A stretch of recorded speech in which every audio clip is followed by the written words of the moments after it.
Humility, the gate to power. So you can notice that however much power I have, I can pretend to have a different amount of power. I can pretend to have more power than I have or less power than I have. I can have some kind of presumption about how much power I have, and then a pretense or a social display based on defending that presumption or maintaining the credibility of that presumption. So humility is a gate to power, and I'm going to presume there's no real question about why somebody would be interested in being powerful or experiencing power, or even clarity about what power they do have or not, and how power can change over time and so on. The presentation here is going to bridge from the subject of humility to power and how it's related, and there's a few stops along the way. So humility, it's a quality that is generally familiar to everyone. Many spiritual teachings include some reference to humility. Humility would be widely recognized as a virtue or a favorable quality. In fact, people may even target being recognized as humble by others. And that's a different thing. Being labeled by others as humble is a different thing than the inner experience of humility.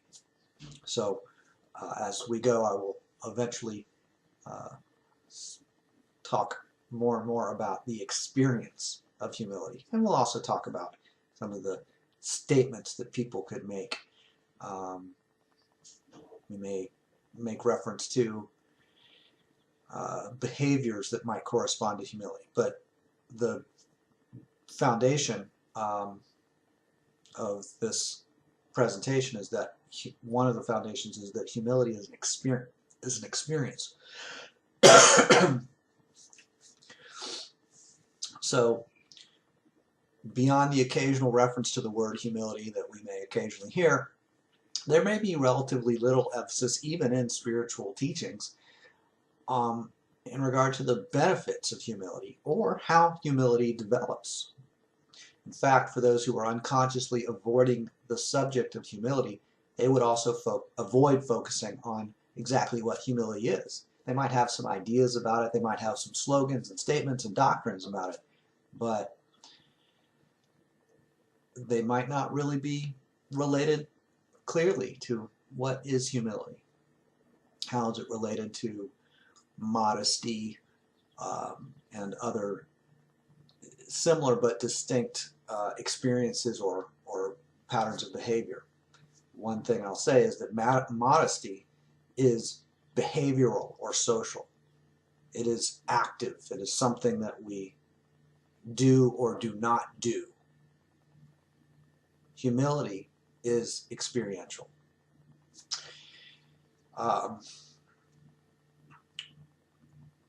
So in this presentation, I'll share a few stories or snippets, scenarios, not really entire stories, but little anecdotes and parables, you might say.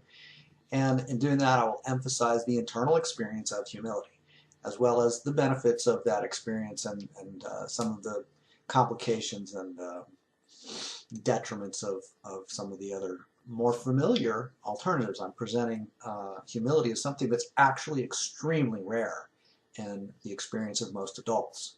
Extremely rare. And perhaps uniquely valuable. So in the process of sharing the stories and the rest of the presentation, we will also explore the behavioral pattern of hysterical avoidance. I made some reference to avoidance already.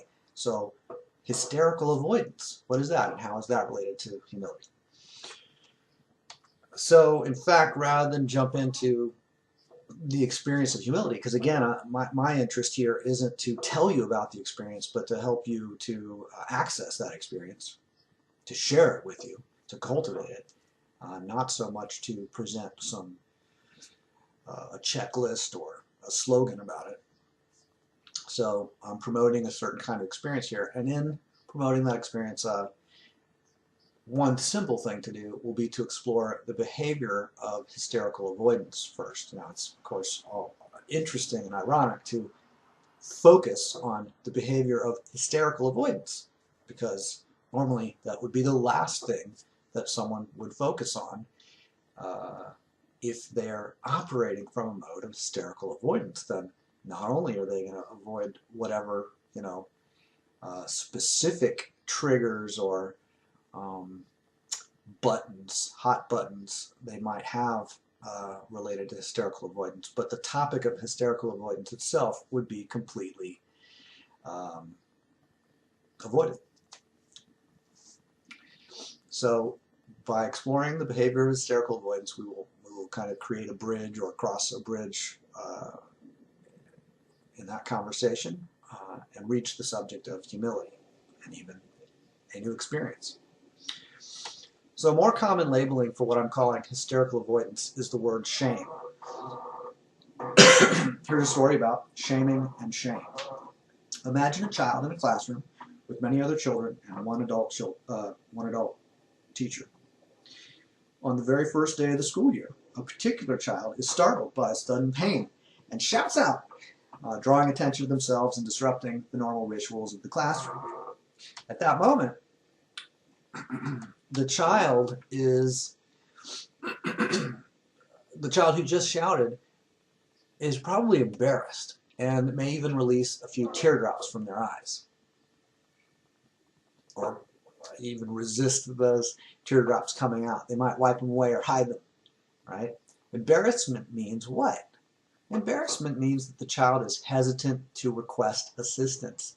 They don't necessarily want attention on them. They're not going to go out of their way to attract additional attention because they're already embarrassed.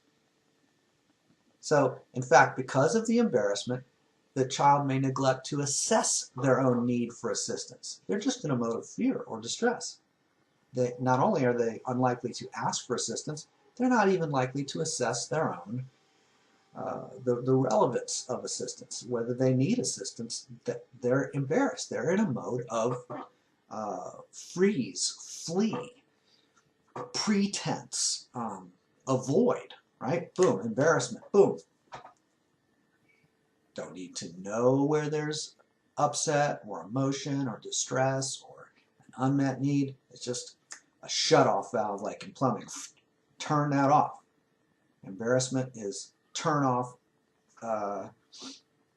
expressiveness, turn off even inner awareness. It's just shut down. Avoid. So that's what embarrassment as an experience would be like for that child who's just, gotten surprised and yelled out.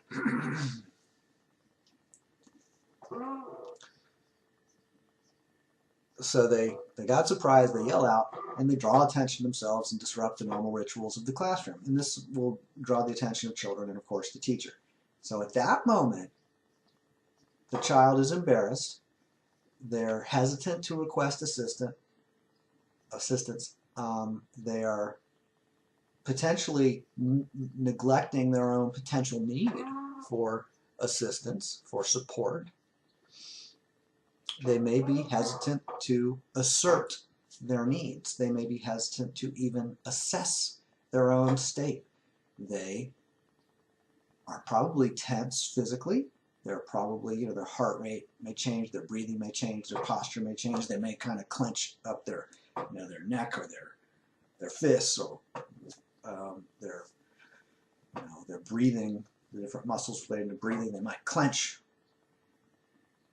But they might not notice it. They might notice much later, wow, I just relaxed. I didn't even know I was tense. I've been tense for so long, I didn't even notice it. I was so tense for so long, I didn't notice it. I think I just relaxed. That was weird. Good, but kind of too bad that I didn't notice sooner. That's weird. That's interesting. So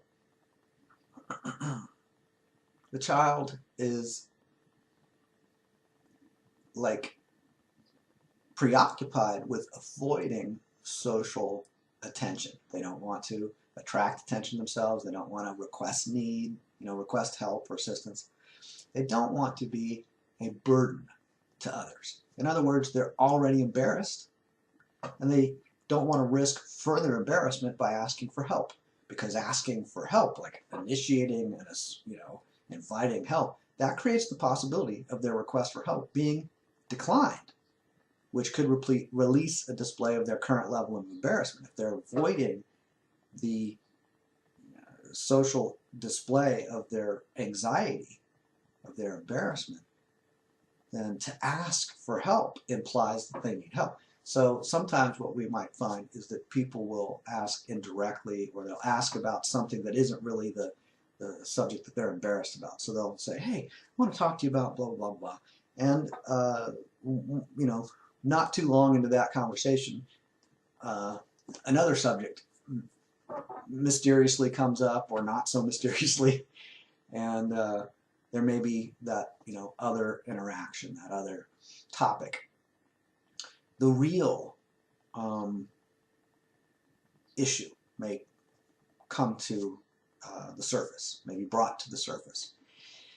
People may not even know what they're, back to this idea of a child in a classroom. The child may not even really, they may have a few layers of stress and distress and tension and pretense. And they start at whatever layer they're at. They act out or draw attention to themselves in whatever way they do. They attract whatever attention they attract, and at some point they might get down to some of the root issues. Very often they might not get down to those root issues.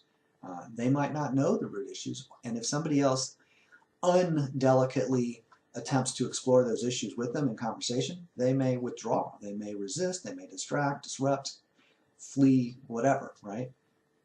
It has to be done delicately for them to be able to maintain a state of calm and comfort in an exploration of a topic like embarrassment, or even the more extreme topics of hysterical avoidance or shame. So the child doesn't want to be a burden to others. They don't want to ask for help and have somebody say, oh, that's a lot to ask, and I'm unable to do that, or I'm unwilling to do that, even more potentially embarrassing. So the child is socially anxious or unstable. There's some basic need of theirs that is not being met. They might not really be clear on what the need is, but something isn't being fulfilled in them. There's some welfare issue that isn't being satisfied. They are tense in relation to the possibility of attracting social punishment. Embarrassment is a type of worry or anxiety. They're concerned about attracting social punishment, social injury, social detriment, something unfavorable that's delivered to them socially. Embarrassment is an interpersonal concern, right? If nobody knows about something and they're absolutely clear that they're in private, nobody knows, oh, they're relieved. I thought somebody might have seen me, but no, I'm not embarrassed because I have privacy or secrecy. So in that context, if somebody knows that they're, or believes that they're, operating in private, then they're not going to be embarrassed. Embarrassment is entirely social. So that child in that classroom got sudden unexpected pain, and then yells, and they may have a ongoing chronic tension, physical tension, in relation to the possibility of attracting social punishment. They have a behavioral tension or pretense in relation to being socially intimidated, being socially punished potentially. They feel unsafe. They feel uncomfortable as a baseline of their experience, meaning ongoingly, not absolutely all the time, continuously, but ongoingly, they have a certain level of discomfort that they've just come to tolerate. They're not doing anything about it. They're like frozen in it. They're submissive to it. They're complacent. They're tamed. They're just like, okay, this level of discomfort is kind of my normal level in this context, in a certain social context that they may repeatedly be in. They're just gonna have a certain level of discomfort, and that's gonna be normal. They may have occasional relief and delight and joy and fun, but on the whole, they're not having fun. They're not that relaxed. There's a mode of tension and rigor and rigidity and pressure and anxiety.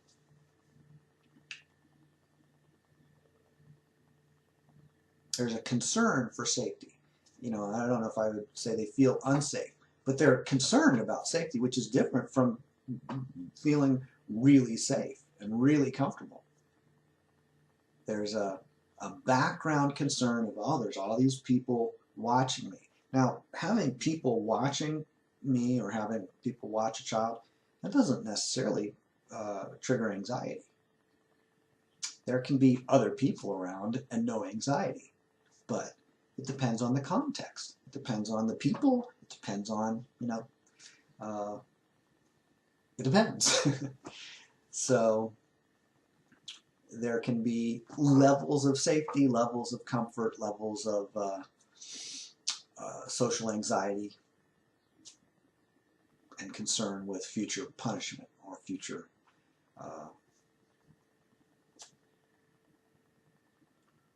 humiliation. I'll make a quick note that humiliation is very related to the word humility in terms of the origin of the word. Basically, humiliation is the process of producing humility. So through humiliation, we reach humility. Now, I'm suggesting that humility is actually a potentially extremely favorable outcome. I don't know if that's how clear that is yet, but I'm saying humility is great relief. It's the gate to power, right? I could even call it the gate to heaven. If anybody's familiar with some of the sayings from the New Testament and the Christian tradition, there are some references to the manner of an innocent, humble child. And that state of mind or that mode is the mode that has access to the kingdom of heaven. As we proceed here, exactly what those scriptural verses might reference may become more clear. What experience is it that gives someone access to the kingdom of heaven, whatever that means?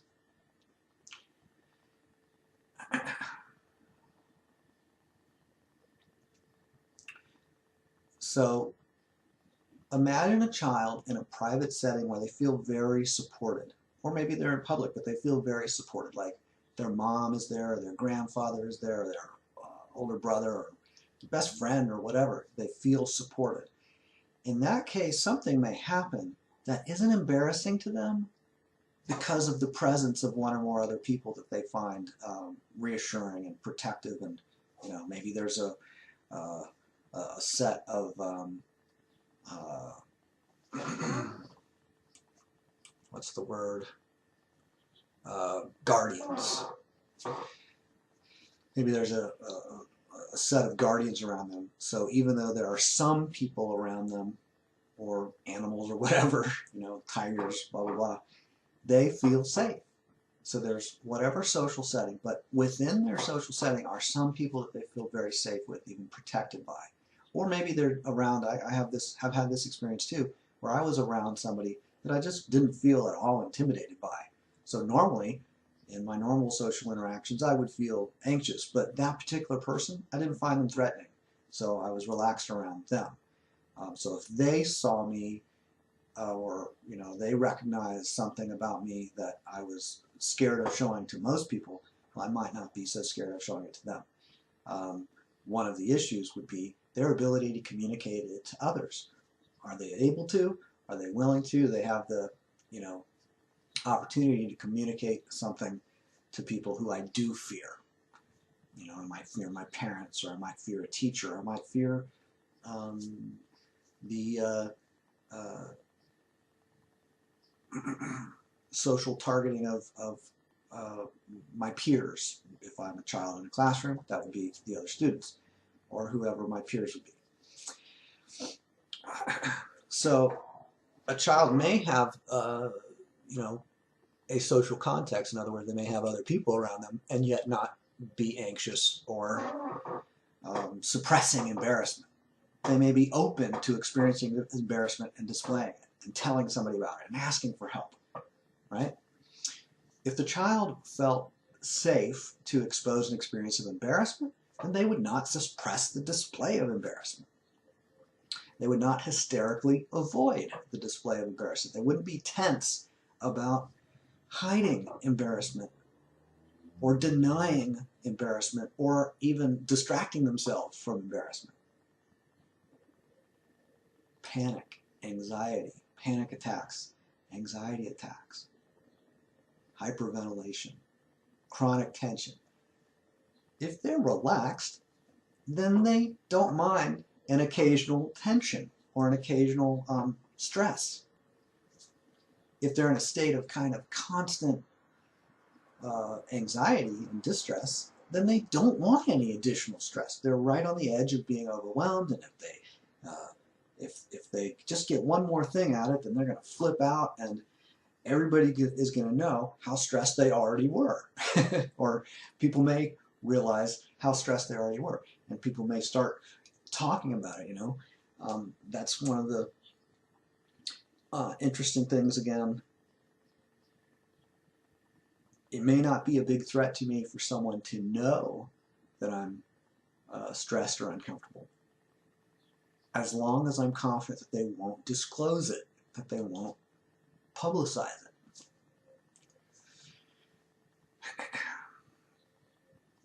So if someone feels comfortable disclosing embarrassment or fear, then they don't hysterically avoid the display of embarrassment. They don't experience shame. They're not hysterically avoiding. They're not ashamed.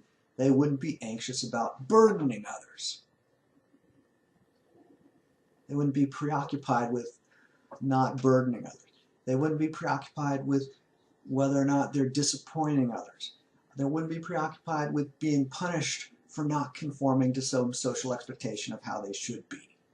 They're not suppressing that they don't match, you know, some ideal. They're not ashamed of not being who they have internalized that they should be. So when I say internalized, it's been communicated socially that they should be a certain way, which they probably aren't always that way. Even if they are, you know, tense and attentive to avoiding certain behaviors, they may have experiences that, without, you know, social suppression, would lead to certain behaviors. But they can suppress behaviors in a context of social intimidation or social anxiety or social pressure. What may not be so easy to avoid is the inner experiences. So they can suppress their reactions behaviorally, but they don't suppress the experience. If they are embarrassed, their face may, you know, show it in terms of redness to their cheeks, similar to excitement, anxiety, whatever. It's just that additional circulation. So that doesn't mean that they're going to shout. That doesn't mean that they're going to run. That doesn't mean that they're going to ask for help. But if they're afraid, they still may experience their fear. Another level of suppression or avoidance would be where they really are shut down to their own experience. Their own, you know, if they have a lot of cortisol and adrenaline and excitement, they don't experience it as fear. They just boom, divert right over and say, oh, I'm just excited about blah, blah, blah, blah. But clearly, someone who's relaxed might interact with them and go, they seem very jumpy. They're so excited about whatever they say they're excited about, but I think they might be overdoing it. They might be overemphasizing their enthusiasm. Maybe they're not really that enthusiastic, but they just are coping with some kind of distress or tension by focusing on whatever is comfortable for them to focus on. So back to the child in the classroom. The child just got surprised, and they shout out loud, and now everyone in the classroom is looking at them. Whoa! Everybody's looking. And then the child may pretend that they were not really hurt. If you recall the original story, there was a sudden pain, getting hurt or injured, something like that. So the child was surprised, shouted. Well, the child may have been hurt, but may pretend not to be. Oh no, I'm fine. They may pretend that they weren't crying, or simply attempt to hide the tears or remove the tears quickly from their face if there's no lasting visual evidence of crying. No, that was just that was probably sweat. Did it come out of my eyes? Did it drop down from my forehead to my eye, or come out of my eyeball? Whatever. There's this whole distraction theater, distraction drama. So a variety of pretenses and personas may be invented by the child in that moment of distress, of that experience of social intimidation, of embarrassment. A variety of pretenses and personas may be invented as coping mechanisms, and they may be maintained. Those coping mechanisms may work pretty well, and so the child continues to use those behaviors or those adjustments, those adaptions. And if the adaptation is effective in coping with the distress of an expectation of social punishment, if the child's expecting social punishment and they're afraid of that, and some adaptation seems to work pretty well to avoid social punishment, or at least minimize it, keep it within a moderate level, well, then they're going to maintain that behavior. They're going to make it into a habit. They're going to make it into even a part of their identity. It's going to be, how they respond. That's going to be a go-to. It's going to be their standard learned adaptation. They learn that it works, so they keep doing it. And if it works quite well for a while, and then they're in a different context and it doesn't work very well, they'll probably keep trying it for a while, maybe quite a while, even when it's not working anymore. That's, of course, a different issue. That's for later. But I already made reference to the idea of moderating the intensity or severity of social punishment. So if there's an expectation of really bad social punishments, the child may be eager to have a minor or minimal social punishment as a kind of compromise.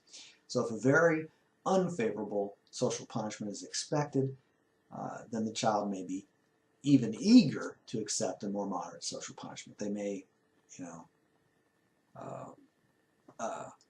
invite it to themselves. They may say self-deprecating things. They may, try and cope with the potential for major social negative consequences. What is the guiding issue here? The child just wants the big threat relieved. Whatever threat seems to be the big threat, they want that relieved. They want to avoid that threat manifesting. So they just want the spotlight removed from them, or at least, the particular spotlight of an impending or potential major threat, right?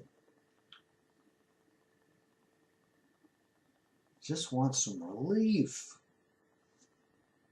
So one of their coping mechanisms may be to bring a particular kind of spotlight toward themselves. So they don't want that threat spotlight or that major threat. So they admit to a small violation or a small offense. They want to cover up the bigger violation by emphasizing and confessing a smaller offense.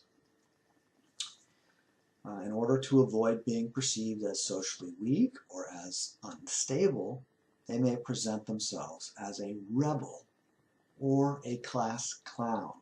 I don't use the term class clown much later in this presentation, but rebel is a key thing.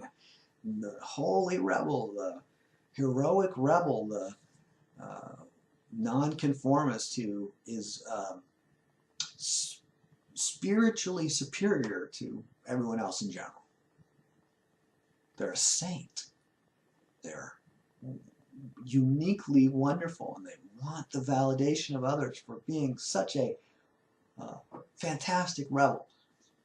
So courageous, so brave, so wise. Well, someone who's just a kind of a natural, spontaneous rebel probably isn't that concerned with the social validation of large groups of people, because they're just kind of like, I'm not really down with that cultural, norm. So they're simply not conforming. They're not glorifying their own ego as a rebel. They're just not conforming to certain things, and probably conforming to a variety of other things, or conforming to whatever standards they're conforming to. But they're not a rebel fundamentally. They're not a rebel against all that is wrong in the world as a whole. They're not a rebel against all that is wrong within a particular organization or culture or whatever. They're not the reformer, this heroic reformer that's going to save all the world from everything that's wrong with the world according to that reformer. And of course, the ideals of that reformer are probably socially inherited, because their whole mode is to attract social validation of their heroic reform, or their attempts to reform. If they fail, that may be even more heroic. Because it's the spirit of their heroic reform activities that is designed to attract social validation. Whether they're actually successful or not is a distinct issue.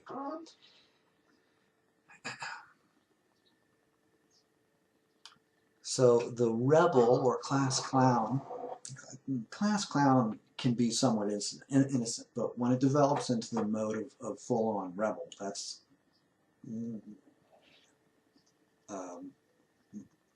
more severe than just clowning and just being a class clown occasionally.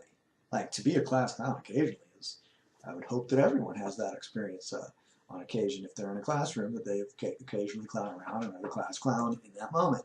But to be the class clown, to compete for being the most, clownist person in the class, well, that's a different thing. And to be the most justified and heroic rebel and reformer in the classroom, or in the, in society, in the United States, or in humanity, I want to be the most heroic,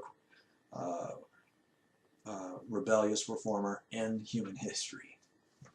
Across thousands of years, I want to be the most heroic martyr, the savior of mankind. So that's the kind of compensating narrative that they pursue,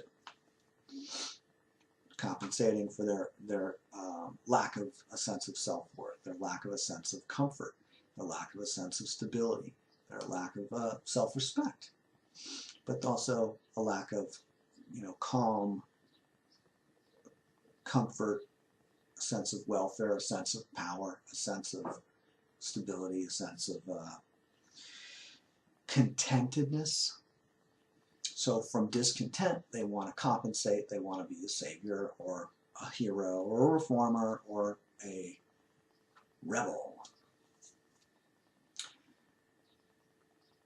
They glory in their in the classroom setting. The rebel begins, at least, by glorying in their small acts of non-compliance. They're going to show it to the, they're going to publicly disrespect the teacher, or disrespect the teacher in a way that they publicize to their friends, at least. They're going to, break some rules. They're going to complain about the rules. They're going to, they're not going to be stupid, brainwashed, compliant, naive sheep. They're going to be better than the sheep. And okay, they might be different from the sheep, but does that make them better?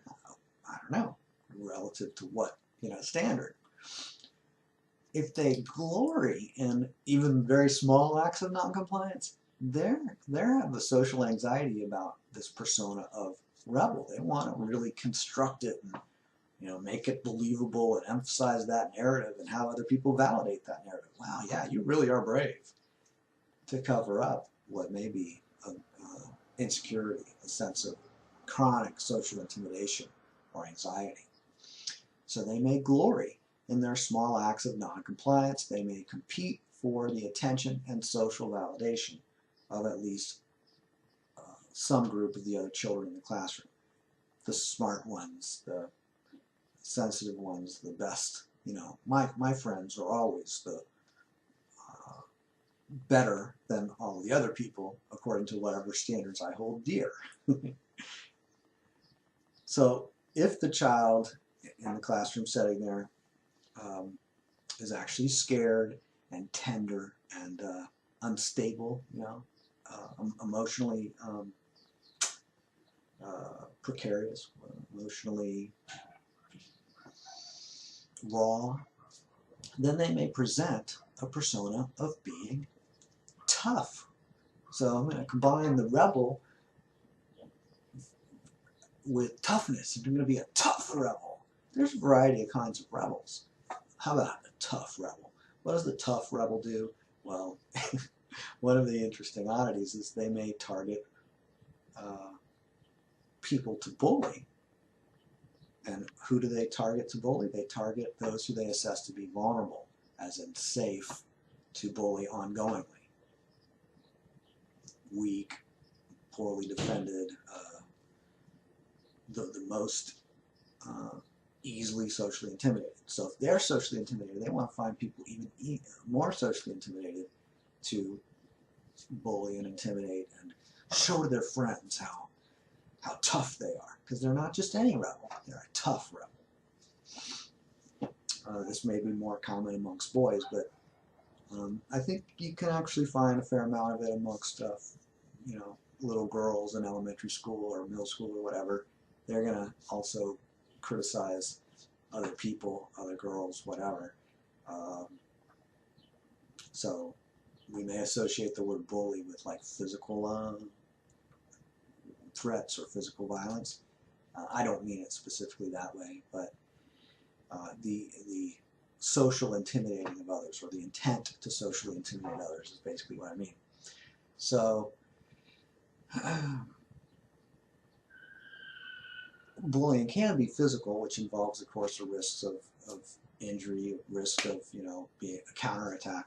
But for that tough rebel, their bullying may be primarily verbal or remotely social, maybe not even in person. They bully somebody from a distance, or maybe they bully, right to their face in a very, confrontational setting, very assertive and aggressive. Harass them, humiliate them, all that.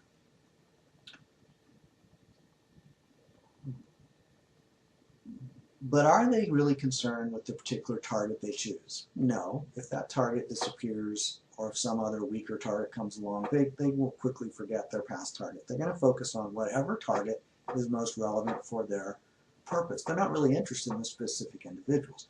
There's no real concern for humiliating a particular target. They just want to humiliate someone. Their only purpose is to impress their friends, or their main purpose is to impress their friends. They're already humiliated and intimidated and anxious. They just want to have somebody else be more intimidated, and then they're going to, show how confident and brave and courageous they are, because they're rebelling by being mean. So we know we're supposed to be humble and kind, but the tough rebel doesn't want people to know how tender they are, so they're going to present this tremendous toughness and competitiveness and condescension, argumentativeness. They're going to attempt to humiliate others. So, if their main purpose is to impress their friends, then how do they do that exactly?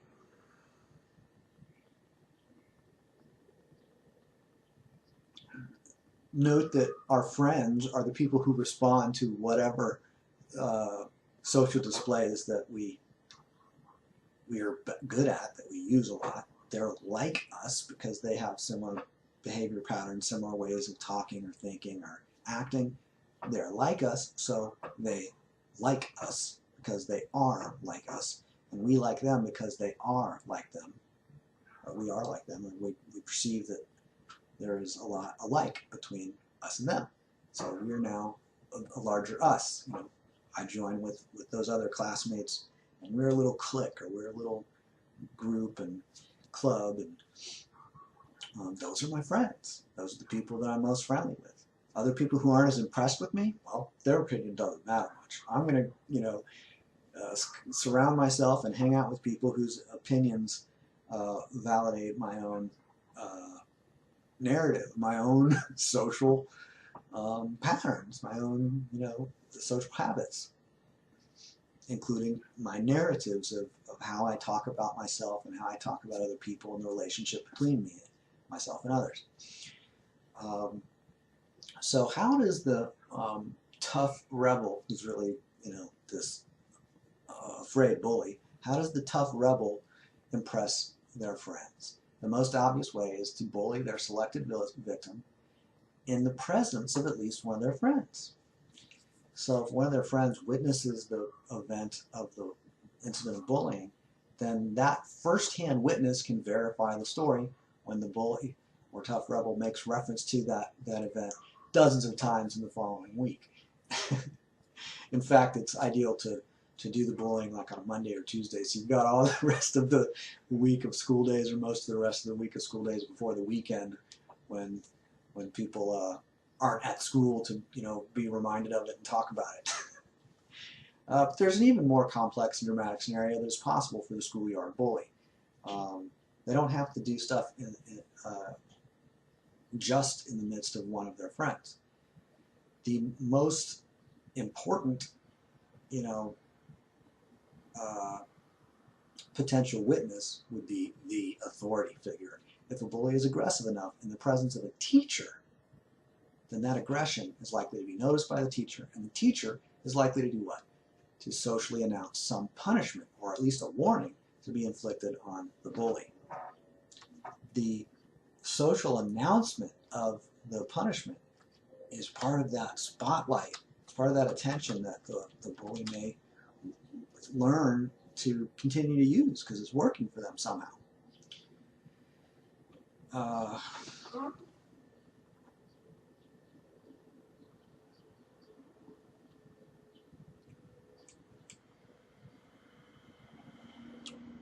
So when the teacher issues announces the punishment or the warning to the bully, they might not give the details of why and what and when.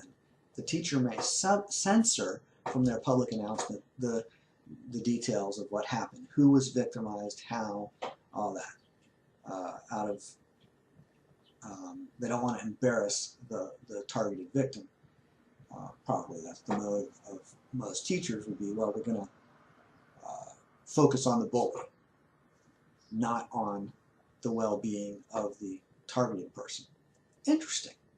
The teacher isn't focusing on the well-being of the targeted person. They're focusing on the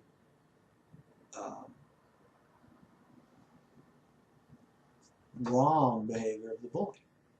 Interesting. Let's not get too deep into all that, at least not yet. We'll just get the right amount of deep into that, which is how deep we've already gone. So the teacher censors from their public announcements the details of who was victimized and how. They just focus on the criminal or the accused, the person to be punished. But the stage has been set for a scandal, intrigue. The bully has attracted the spotlight. The teacher is the authority who can, present a tremendous spotlight. The teacher has the attention of the students, especially in elementary school. The teacher, claps or flips the light switch or whatever they do, and then says, "Okay, class, listen, I need to tell you something about, we've had some behavioral issues, and here's the rules, and blah, blah, blah, blah." And then the teacher may specify a particular bully. Even if the teacher doesn't specify the bully, it still kind of sets up, whatever attention that the teacher gives to the subject sets up for the bully, if the bully chooses to, or the tough rebel, if they choose to, they can confess their involvement, and they can detail it. They can, take it from there. The bully has, at least in some cases, they've attracted the spotlight. They have been named. The teacher gave them specific attention and notoriety and publicity, and with the spotlight on them, the bully, at least, the bully's friends are now like, "Oh, was that from what you did?" Or, "What did you do? How did you get in trouble?" And there actually, is a kind of joy and delight and enthusiasm about that inquiry. There's not a sense of terror. There's a sense of intrigue and curiosity and delight, glee, glory. They're glorying in the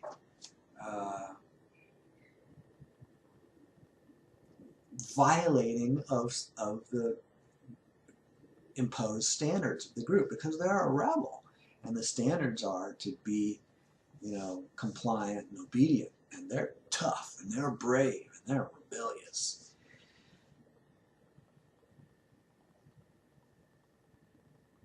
So what does the bully say about their, if they've harassed somebody or intimidated other people? They don't say, "I was being a bully, and I was doing it because I'm really concerned about attracting your approval as my friends, and I just was anxious that you guys might not like me unless I do some of this occasionally, and that you would like me more if I do these kind of things and be a tough rebel, because we're the tough rebels."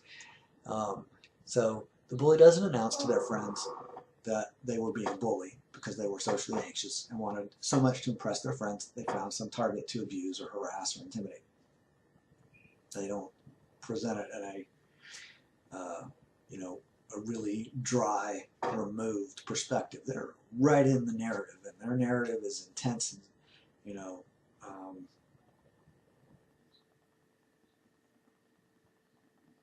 convincing. It's like they're convinced by their own narrative.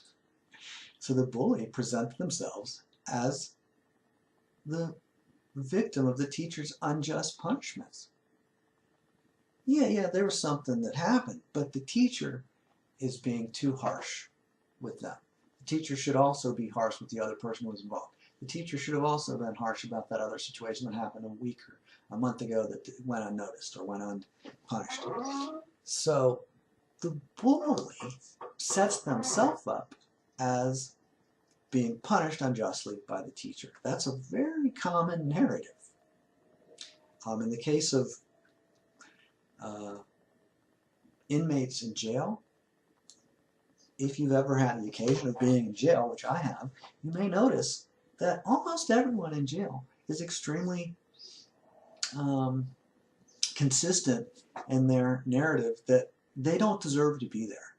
They're only there because of the system really had it out for them, or whatever their list of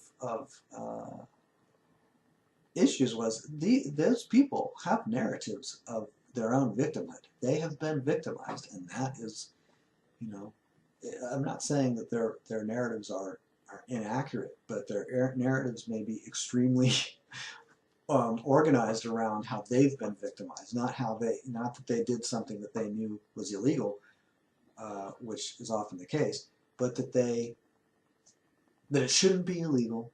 They should have gotten away with it. They shouldn't have been punished. There was some extenuating circumstance. There should have been more merciful. Whatever. People shouldn't be so judgmental, and whatever it is that people shouldn't be. There's not just responsibility. You don't find amongst the inmates, in fact, in people in general, you don't find people, in my experience, you don't find a lot of people talking a lot about personal responsibility. They're talking about blame and guilt and how things are not how they should be. In other words, their contempt for significant portions of reality. They're contemptuous. They're victimized by reality. Reality isn't how it should be. It already should be some other way, and it's not that way, and that's victimizing me. The court system, the economy, the weather, whatever it is. My health, whatever it is. I'm victimized by whatever. All of the villains that I weave into my narrative as the villains. In fact, I may attract the attention of the court system through certain behaviors or certain narratives, certain ways of presenting myself socially, like in the courtroom or out of the courtroom. So the bully who's been caught and has been put into the spotlight as getting socially punished for some reason, they may detail some of the background, but they're probably going to organize it all around this theme of they don't deserve all this punishment. Of course, their whole point may have been to get all this attention, including the punishment, but they don't deserve it. And they may say they don't deserve it with a smile, where it's all pretty casual for them. They are not terrified of punishment. If they were terrified of punishment, you would not see those kind of behaviors forming into habits. The kids would literally,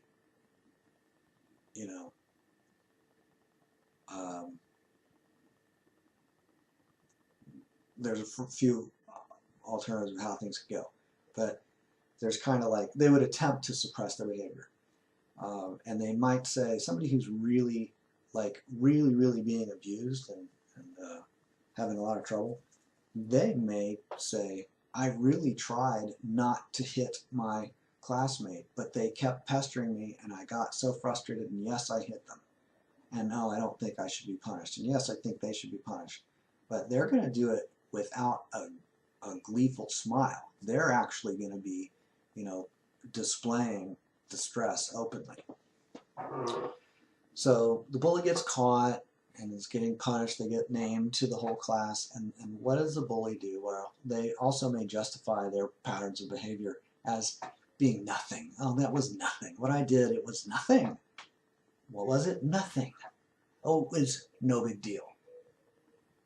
Or they weren't the ones who started it.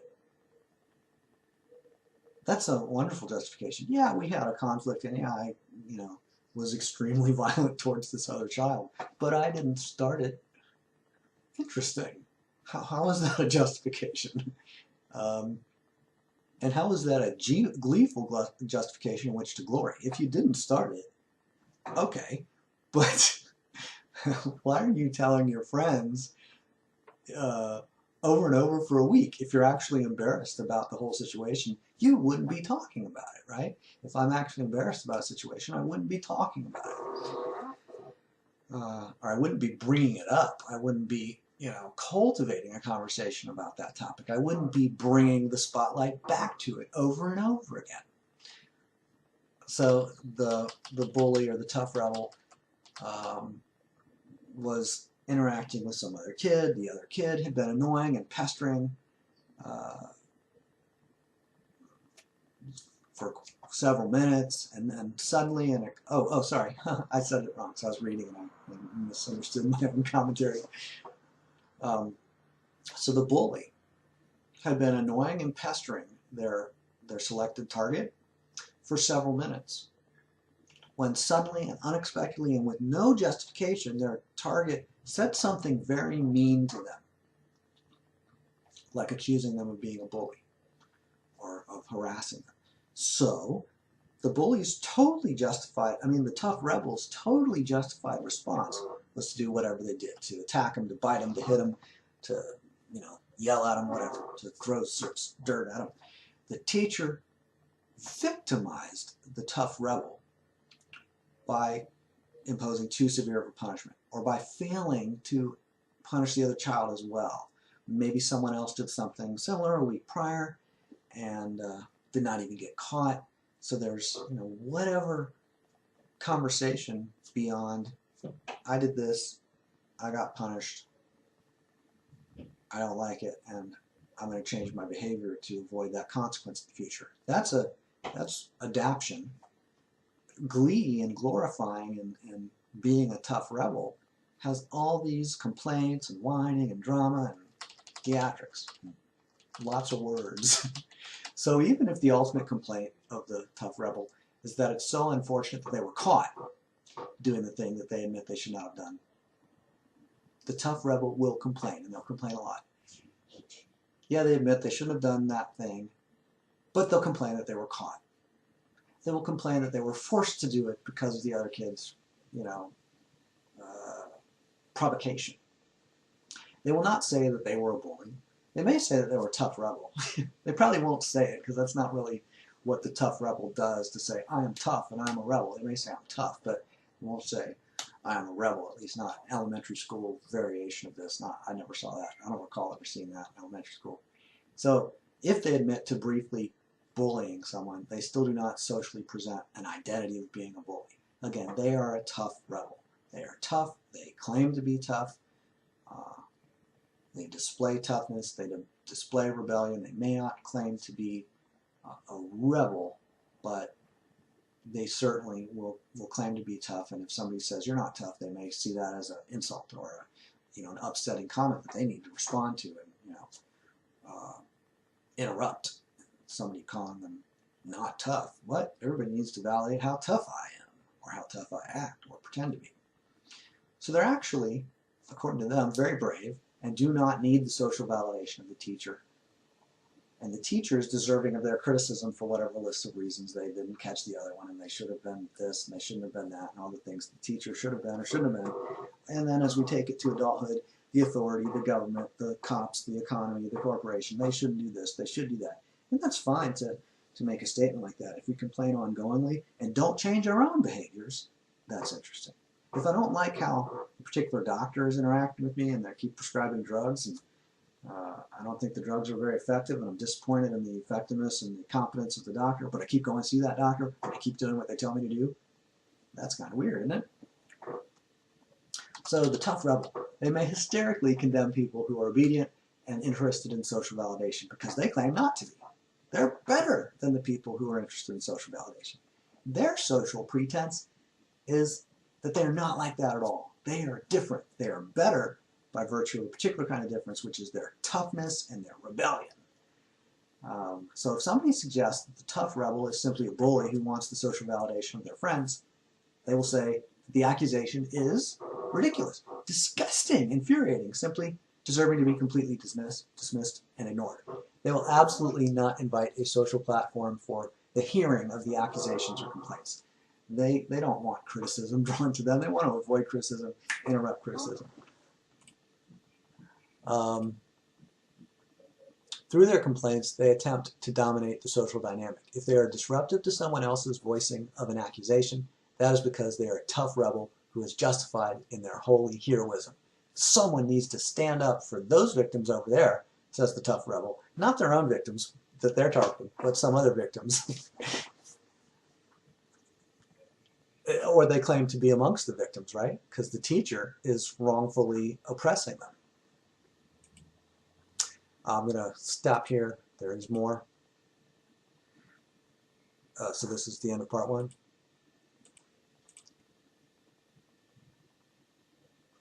So the tough rebel complains, the teacher should stand up for me or should stand up for our side or whatever it is. There should be more favoritism towards us. That's a popular one amongst, socialists and the average group in the classroom. Our little group should be more enriched by the teacher. We should be punished less. We should be rewarded more. Kind of universal. Our group should get more. Yeah, I know people in general should get more, and minimum wage workers should get more, and this and that, and the other protections and promises. But ultimately,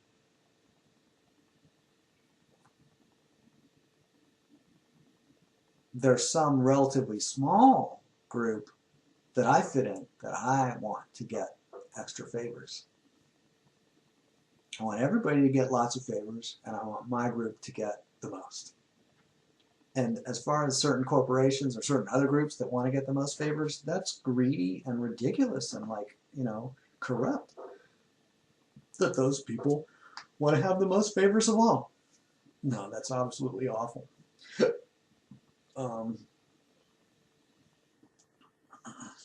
So does the tough rebel actually go and get involved in some nearby opportunity for social activism? Sometimes. Maybe they do. Occasionally. Even the same kind of activism over and over. They kind of find their pet issue. So if they do get involved, they may not be very interested or focused on victory or success. They're actually willing to invest, in some cases, massive amounts of time. I've done this. Massive amounts of time in a campaign that produces little or no return on their investment, time or other resources. However, the tough rebel is investing in their narrative of being a tough rebel, of being an insightful critic or whatever, a nonconformist. So they're not investing specifically in the resolving of a particular social problem. In fact, the ultimate resolution of their favorite social issue would be a disappearance of that issue as an ongoing, you know, issue. So that'd be a kind of a failure to them, because it would create a void in their theater of tough rebellion. They'd have to find something else to, you know, reform, to be heroic and saintly about. They might need to find some new issue. And of course they might, but usually they're not that successful, so they don't have that, that problem. So what's the real target of their investment of time or other resources? What are they really doing when they talk to others about their social heroism? Are they attracting social validation as their particular focus? Or are they pursuing a cold strategic campaign designed simply to promote a specific outcome efficiently? Are they focused on producing an outcome, you know, in society or whatever, some measurable outcome? Or are they interested in attracting social validation of their pursuit, alleged pursuit of whatever reforms are just heroic to pursue? It's not required to be successful. It's just heroic to pursue those ideals. Political activism. You don't have to win the election. It's just heroic to, you know, state those issues, to have those positions and to state them very, you know, publicly. That alone is heroic. Spread them. Now, in other cases, people seem to be very deliberate about a political outcome, a political victory. That's distinct. They're not so emotionally, like, distraught. They're not so hysterical about the whole process. They're not so concerned with this, you know, distracting issue of getting validation. It's like the basic idea of narcissism. They're doing the pursuit of whatever reform so that they have ongoing validation of them and their identity as a heroic reformer. There needs to be that ongoing, frequent fix, like an addict. They need that fix of validation, or else they won't continue that particular heroic reform. Why do they choose the particular heroic reform that they do? Because within their social circumstance, they're getting validated for that reform. That's how it develops into their pet reform, or consider that possibility. So the social activist organizes their attention around the idea that they are powerful through this particular reform campaign. They're powerful in a specific way. They may not actually experience themselves as powerful. They may even complain of their relative powerlessness and the powerlessness of people in general, the, you know, unfair inequity of power. There's an inequity of power, or inequality of power. There's diversity of power. Some are more powerful than others, and there should be no diversity. It's kind of how they present, you know, the democratic ideals. What does democracy have to do with our actual government? It's like the British monarchy. They have a layer of, like, you know, a jury, or a parliament, but the monarch is still a monarch. So that a layer of democracy doesn't change the basic fact that a country is a republic or a country is set up as a monarchy, or however they're set up. What actually is going on doesn't change when there's some amount of democratic ritual built into the system or added to the system at a later time. In the case of a monarchy that then adds a parliament. So, or a prime minister or whatever. Oh, they elect a prime minister. The queen or the king is still the authority over the prime minister. But if that's the actual real power dynamic, that the queen or king is the one in control, then sometimes it promotes public compliance, and it's good for the sense of legitimacy and just, you know, people complying with the government if they include some democratic rituals and an election for a prime minister. And then the prime minister, you know, does whatever they do and voices whatever position they voice, and they stand against the queen, and they try very hard to oppose the king's demands and, you know, interests, or maybe the king and queen's political agendas are never really referenced. But they, the prime minister takes their stand and they heroically fail, but the masses of people in general, well, at least they got to voice their opinion.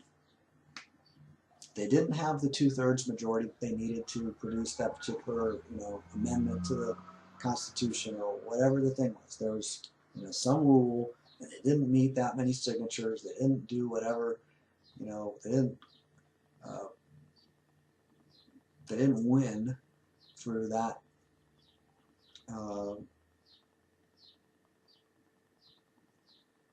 method of exerting power. But they have a method to exert power, which is voting, or whatever their method is, and they used it patriotically, heroically, you know, like they should. But they were rebels because they took a position that only 52% or 43% or whatever percent of the people take. So see how much of a rebel they are? And congratulate them. Or if it was me, congratulate me. So the social activist organizes their attention around the idea that they are powerful.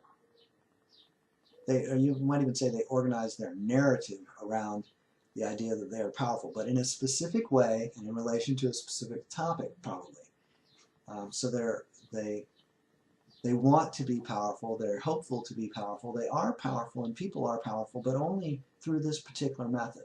They're not actually really that interested in power. They're actually interested in a particular, you know, method of exercising power that they've been socially indoctrinated to pursue. So they probably don't, you know, if you listen to their narrative, they don't experience themselves and other people in general as powerful. They're saying we're not powerful, but we should be. And here's a way that I'm hopeful will work for us to exercise our power, or develop power, or take back our power that we've given away, or that we've lost, that we had 300 years ago, or 600 years ago, or whatever, back before whatever betrayal by that particular one government that's the one that's really unusual because they were abusive in their power, you know, it was so unusual. Anyway, so the reformer, the tough rebel, they don't probably experience themselves as powerful in general. They've got a lot of excuses. They've got a lot of complaints. They've got a lot of villains: the weather, the economy, the government, that party, this party, that politician, that event. Oh, well, then there was this combination of all these factors, and I would have, but I had this health issue, and then the plane was late, and then the red light turned green at the wrong time, in the wrong lane, and, you know. So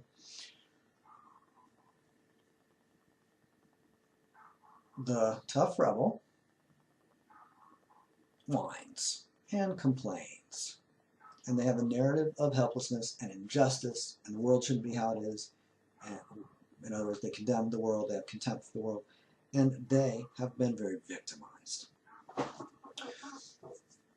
Now, ironically, their whole narrative is about their lack of power. but they call it a narrative of empowerment.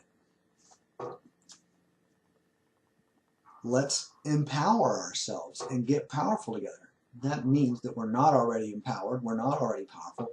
Here's the one way that, our one hope for, attaining power. It's not releasing or unleashing our inner power, or if it is, that doesn't require complaints and whining. So the label of this is a narrative of empowerment and my reforms are about power to the people and all that, that labeling may be a deceptive pretense designed to attract social validation. Power to the people. What do I mean by that? I mean, I'm going to operate with the presumption that the people aren't powerful and that, we should be, and that other people shouldn't be so powerful. The problem is power, right? I'm going to empower everybody, but the problem is power. What about it? It corrupts people. This is a really interesting set of ironies, and a lot of people will operate from those, combination of little narratives, and they are ironic.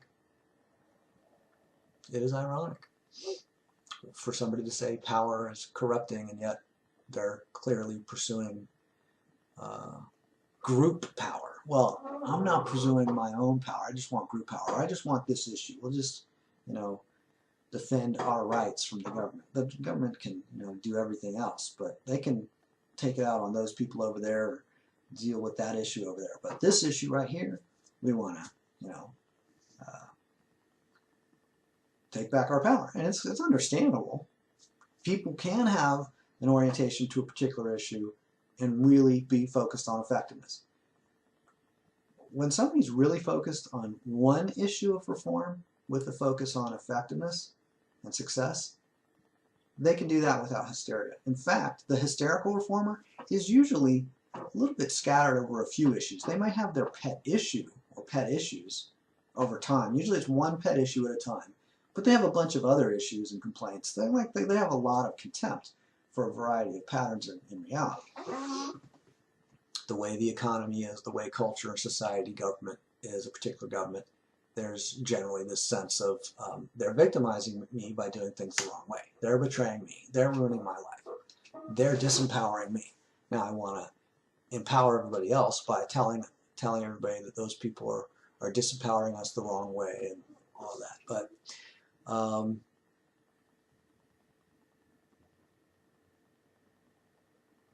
there can be a tremendous interest really in social validation. I want people to tell me, yes, I agree with you, and yes, you're right, and this is a great pursuit of time, a great investment of time. Let's reform this thing. Let's do it together.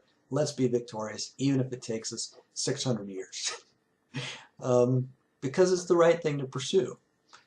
Our pursuit of that goal is a method for attracting social validation. So we're not necessarily that interested in the goal.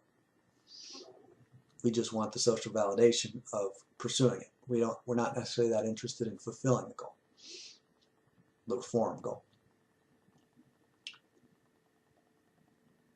So the reality is that most people don't really care that much about social validation. This might be a strange thing to say at this point, but really, even people who seem so to have organized their behavior so much around attracting social validation, they actually don't care that much about social validation, oddly enough. We're only hysterically attracted to social validation when we have a pretense that we wish to maintain.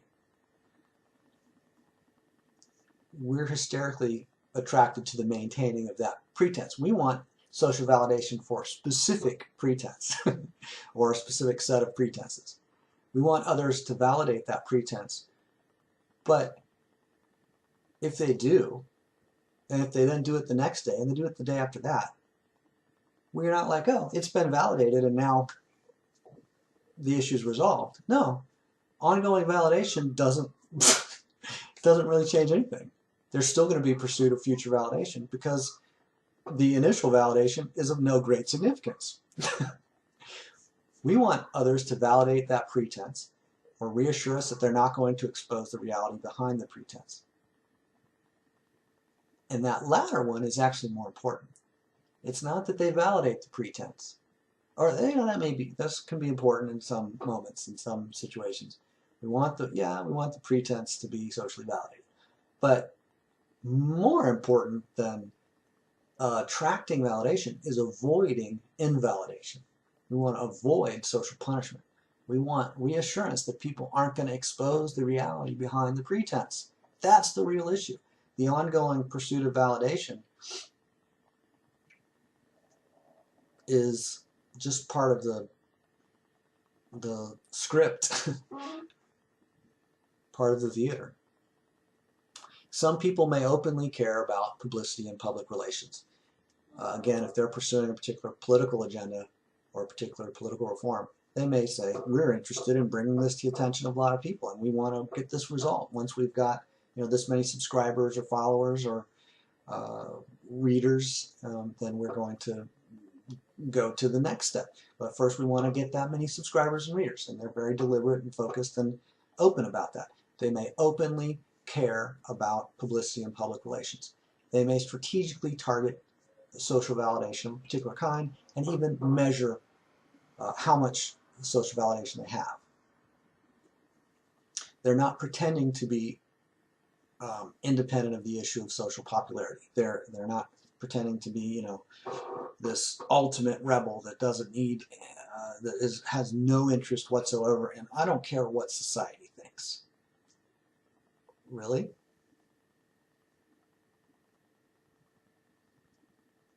Maybe they care what society thinks more about certain issues than others. Maybe they don't really care about a lot of issues, but do they not care what society thinks or what society does or what social reality is? Is that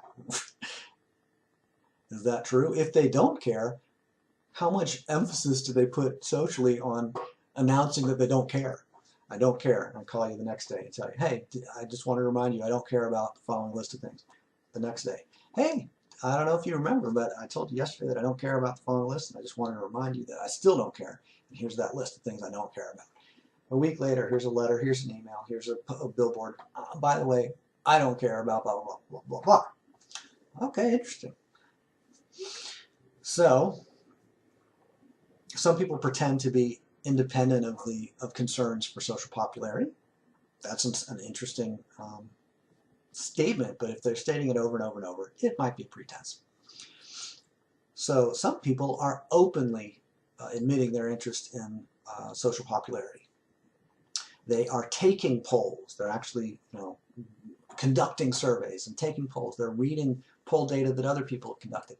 And they're doing that in order to measure the changing popularity of their particular ideal. They want to effectively alter the popularity of certain ideals. They may even be looking for a particular poll or particular research that supports the idea that their idea is already popular. Okay, so there could be a variety of research and a variety of polls and even different scientific studies done, and they're going to select the particular research, the social science research or the hard science research or whatever, that supports and confirms their pre-existing bias. That's normal. Everyone would tend to do that. Hysterical people do it hysterically, whereas people who are just like, well, I'm looking for support for my argument, my political agenda. They're just going to say, yeah, I picked this one because it supports my political agenda. Of course, that's why I picked it.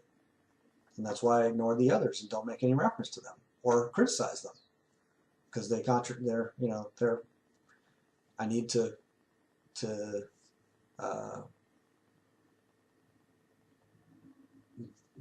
discourage people from being attentive to reading those pieces of research on their own. I don't even really want them to read this piece of research. I just want to make some reference to it to help support my agenda. And I'm going to pull this piece of data out, and I'm going to present this headline and this quote, and I'm doing it to pursue my reform movement. Of course that's what I'm doing. Now, am I giving equal time to all sides of the issues? Hell no. I'm presenting a particular reform issue, and I, openly acknowledge that, or that might be the case. So there's a distinction between hysterically obsessing over social validation, attacking it hysterically, condemning it hysterically, trying to attract it hysterically, pursuing it hysterically. There's a distinction between all that hysteria about social validation and intentionally, calmly pursuing social validation. Those who hysterically agonize about social validation also tend to condemn the pursuit of social validation. That's why there's that agony for them, that agonizing, because they have to do it the right way, and so much tension and distress, because we have to hold a pretense that we're not pursuing social validation because it's bad, it's wrong, people shouldn't do that, but we are, but we're justified because, and there's all this complexity and drama. So they may be ashamed about their own pursuit of social validation, so they condemn it in others when others have those kind of behaviors. They agonize hysterically because they're in distress. Why else would they be hysterical about something? Why else would they agonize? They're in distress. Distress about what?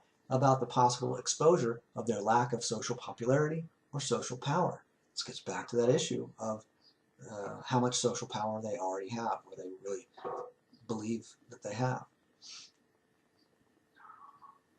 Do they say they have more than they? This is one of the very first things I said. Does somebody present to others that they have more power than they actually believe they have? Do they present that they have less power than they actually believe they have? And do they do it hysterically, or intentionally and consciously and deliberately and calmly and in a mode of exploration and attentiveness, mindfulness? So what do we care about that so many of us pretend not to care about? Ultimately, a lot of what we're concerned about is social punishment. We're actually concerned about attracting social punishment. We don't want to be targeted by any foreign military actions. We don't want to be targeted by local law enforcement agencies. We don't want to be targeted by the mob or a particular gang or a particular competitor or violent animal or tornado. We don't want to be in the path of destruction. What kind of destruction? Any kind. We don't want to be targeted, and we don't want to be in the path incidentally.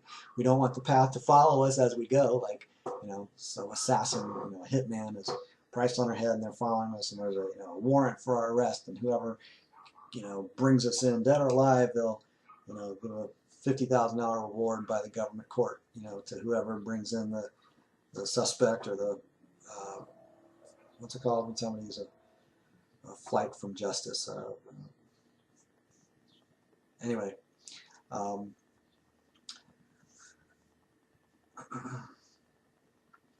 trying to remember that word, but let's move on.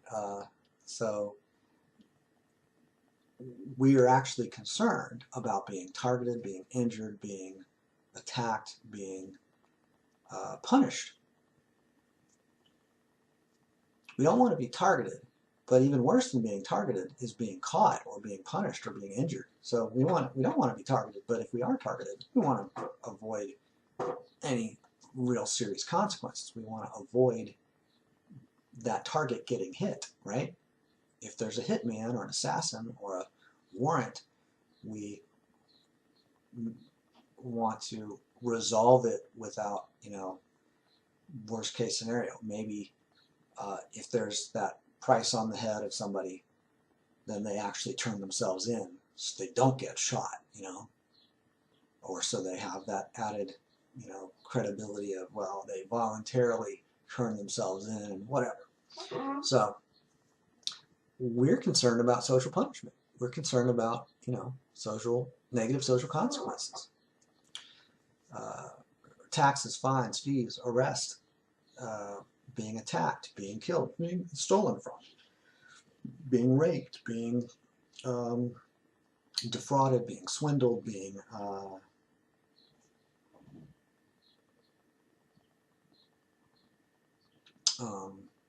well, I said being stolen from, but like something like vandalized, like we don't want somebody breaking the window of our place of business, or defacing our car, or keying, or hitting it with the chair because they're an upset, past romantic partner, and they steal our dog and puncture the tires on our car, whatever. So we don't want those kinds of consequences, whether they're inconveniences or serious threats. We don't want any of that trouble. We don't want social trouble. What we really want to avoid is social trouble. So we're not afraid of, I'll come back to what we're not afraid of. We're not afraid of disappointment and humiliation. I'll come back to that.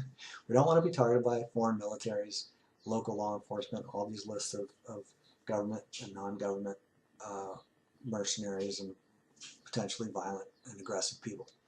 We want to avoid altercations in public and avoid altercations in private as well. We don't want to be bullied. We don't want to be harassed. We don't want to be swindled, defrauded. We wish to avoid detriment, injury, loss, or even risk of loss, threat of loss. So we're actually not afraid of disappointment and humiliation. We are afraid of powerlessness or helplessness and admitting those realities, or a sense of a lack of power, a sense of vulnerability, instability, whatever. And we may bury our various fears under some words about fearing disappointment or fearing social humiliation, but we don't fear social humiliation as the ultimate issue. We don't fear disappointment as the ultimate issue. Why would disappointment be of particular importance? No, we don't want to disappoint others and get punished. We don't want social humiliation and then negative consequences, or to lose our job, or to get arrested, or to get convicted and sentenced and incarcerated. Those are the real issues. And if there is social humiliation as an aspect of it, if somebody gets labeled in a particular way, they're a felon, and it causes them difficulty in getting hired for a job, that's not the humiliation factor. That's the actual negative practical consequences. So if somebody knows that if they're convicted of a felony, it can make it harder to get a job, then they're going to be concerned about being convicted of a felony. They're going to be more likely to plea bargain to a misdemeanor, etc. So let's talk a little bit about avoiding disappointment. Ironically, we may say that we organize our life around avoiding disappointment, but that is still organizing our life around the subject of disappointment. So we're actually only going to avoid certain kinds of disappointments. We're going to avoid small ones, and it does tend to cultivate eventual big disappointments. It's like delaying disappointment and avoiding small ones and cultivating a big one eventually, but hopefully not very soon. And this isn't a horrible idea. It can work, because if I postpone disappointment and then have a safe context, like I develop some foundation stability, a vacation, or wait, I'll postpone everything until the weekend or until the summer vacation or until whatever, and there's a period of time where I'm more comfortable exploring disappointment, or resolving some issue. If there's a legal problem, I may request a continuance or a delay of the court dates, the schedules, so that I can address some issue at a particular later time that's more appealing to me. Okay, fine. But avoiding disappointment altogether, we may say that we're attempting to avoid all disappointments. And we may sincerely believe that, as in we may consistently and passionately present that display socially, that disappointment is wrong and shouldn't be there, and we want to avoid it completely. It's just too much for us. However, by hysterically avoiding small disappointments, we may set ourselves up to create a much bigger disappointment, one that's beyond our capacity to hide. We may create a relatively dramatic cause for embarrassment or cause for being punished socially. We may want to hysterically avoid the admission of our own small amount of social power or social stability that we would like more than we have. We may want to avoid jealousy or the admission that we would like more power than we currently have. We don't want to admit disappointment or discontent with the amount of social power we have. We have desires beyond our current state or condition. Or if we have a current state of condition that's, general welfare, we want to preserve it. But we may want to hysterically avoid admitting that we want to preserve our welfare and even cultivate it further and promote it.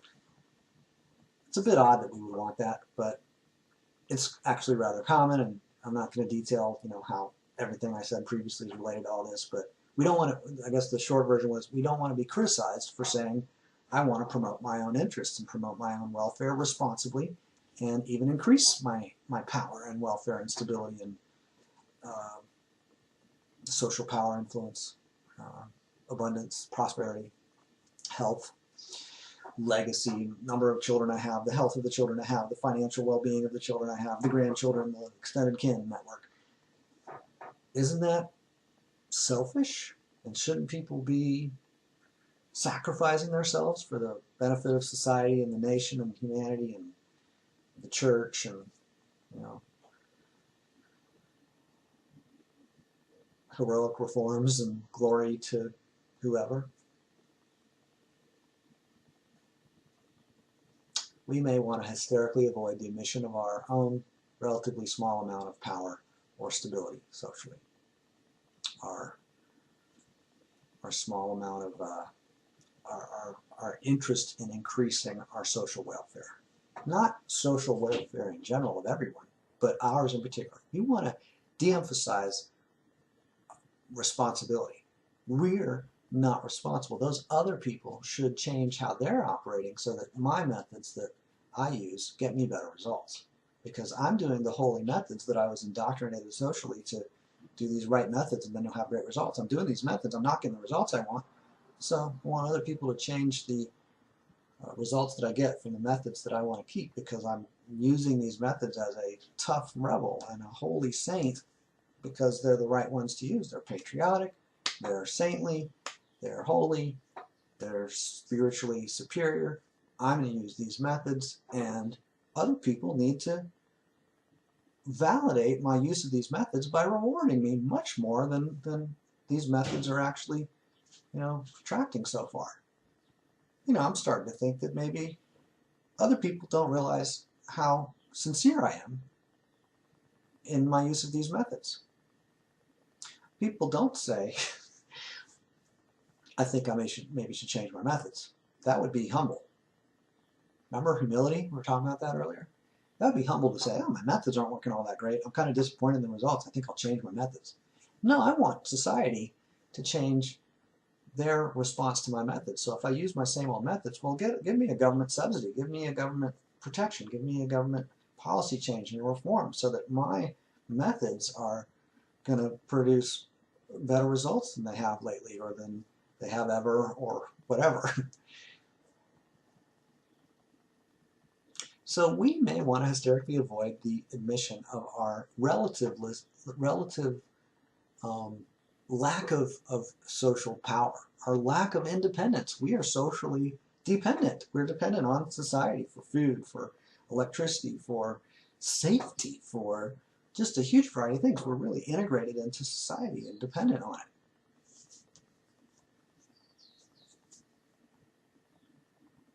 I don't want to admit my powerlessness and my fear, or my, not powerlessness, but my dependence. I want to be self-reliant, and I'll move away from the city to the country and all, because I don't want to rely on people, because no, I do rely on people. I may move away, I may develop self-reliance and so on, but I don't have to be smug about it or glorified about it.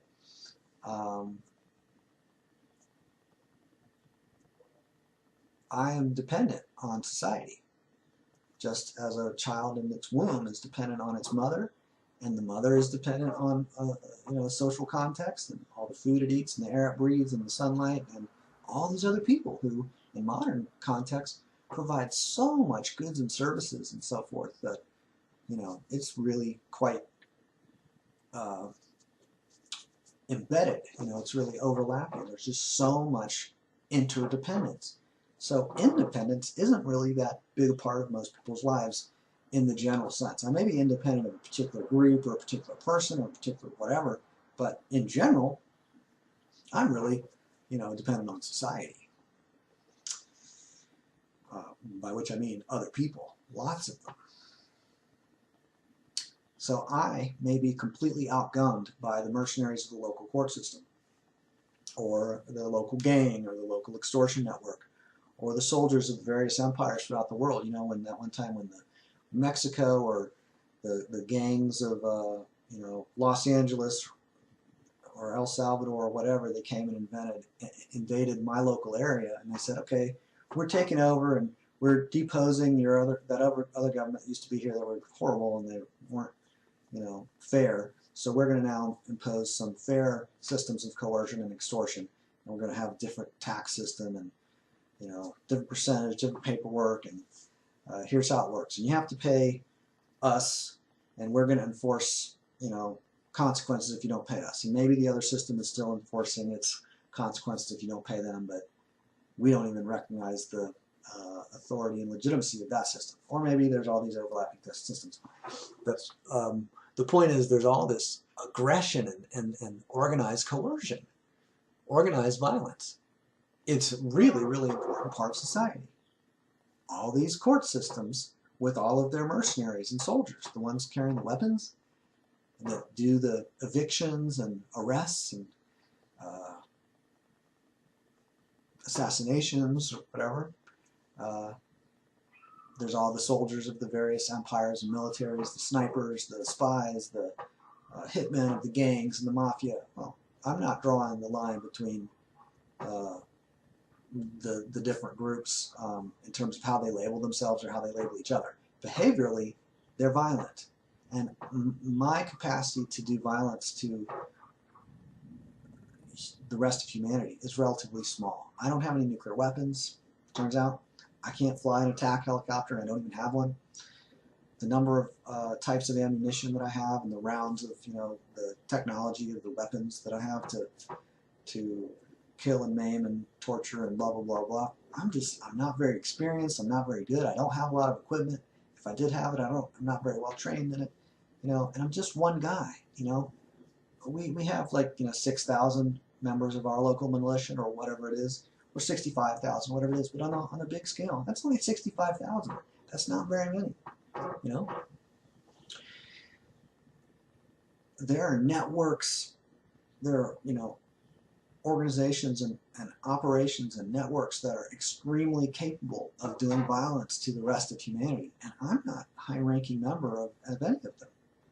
Or if I am, I still would probably be pretty respectful of the fact that even as a high-ranking member within one of those networks, there's a whole lot of firepower potentially to be aimed at me.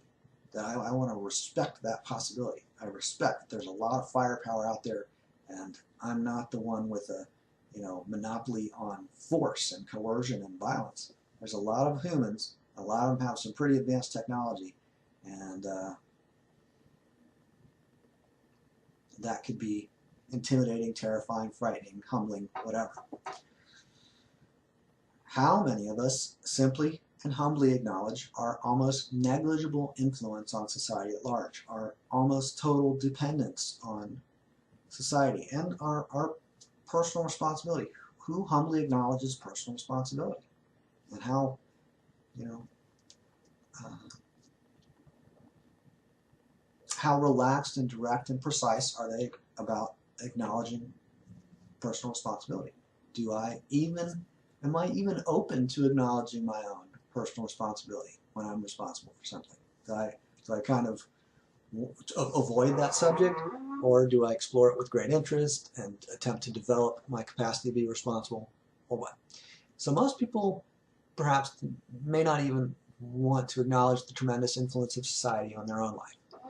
They may downplay the importance of the economic climate. They may complain about it when it goes poorly, but all the rest of the time they'll say, no, that's not important. They downplay it, they're complacent, they're dismissive, and then, of course, they complain ferociously when they're betrayed by that political party or, you know, that corporation or whatever. There's all the victimizers, the villains, the traitors, whatever. So we downplay the importance of economic climate because economic climate means the importance of society. We downplay the importance, in some cases, of certain political freedoms. we fight over whatever reforms, but are we really attentive to basic issues and uh, consolidating power within our local government? If we're concerned about federal government being too powerful, do we consolidate power locally within our household and within our local governments? Do we get active in our local governments? Like increasing the power and influence and stability uh, and alliances of the local government? Because really, that's, if you want your federal government or some, large scale government to not mess with a certain area, well, then you've got to be a better ally and a better partner or participant within that larger network of organized extortion and coercion, or else, it's like there's a competition for who's the best donor or contributor to the Queen's empire, right? If the Queen's looking around the various parts of her commonwealth, of her empire, and certain places aren't contributing much,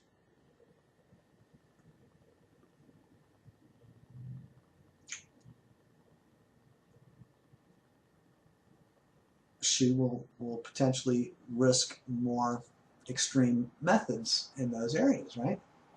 If they're not voluntarily contributing to the welfare of the empire or the greater extortion network, then they may be cut off. They may be excluded. The empire may turn on them. They may be targeted by the rest of the empire as traitors. So people may obsessively display their own pursuit of glory, their own pursuit of spiritual superiority, vanity, glory, moral superiority, glory. This isn't the same as pride. This is a pursuit of glory. Pride is a experience right now of sufficiency and adequacy. The pursuit of glory is a type of behavior. Even glory itself is basically about social validation, which is a behavior, right? To be the recipient of social validating, to be the recipient of glorification. So some folks are social activists who present themselves as heroic in their toughness and their rebellion.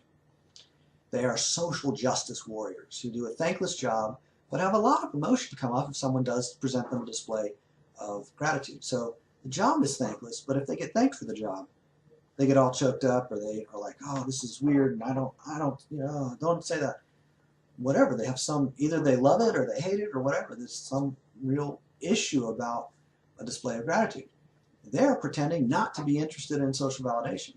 They're displaying a pretense of humility.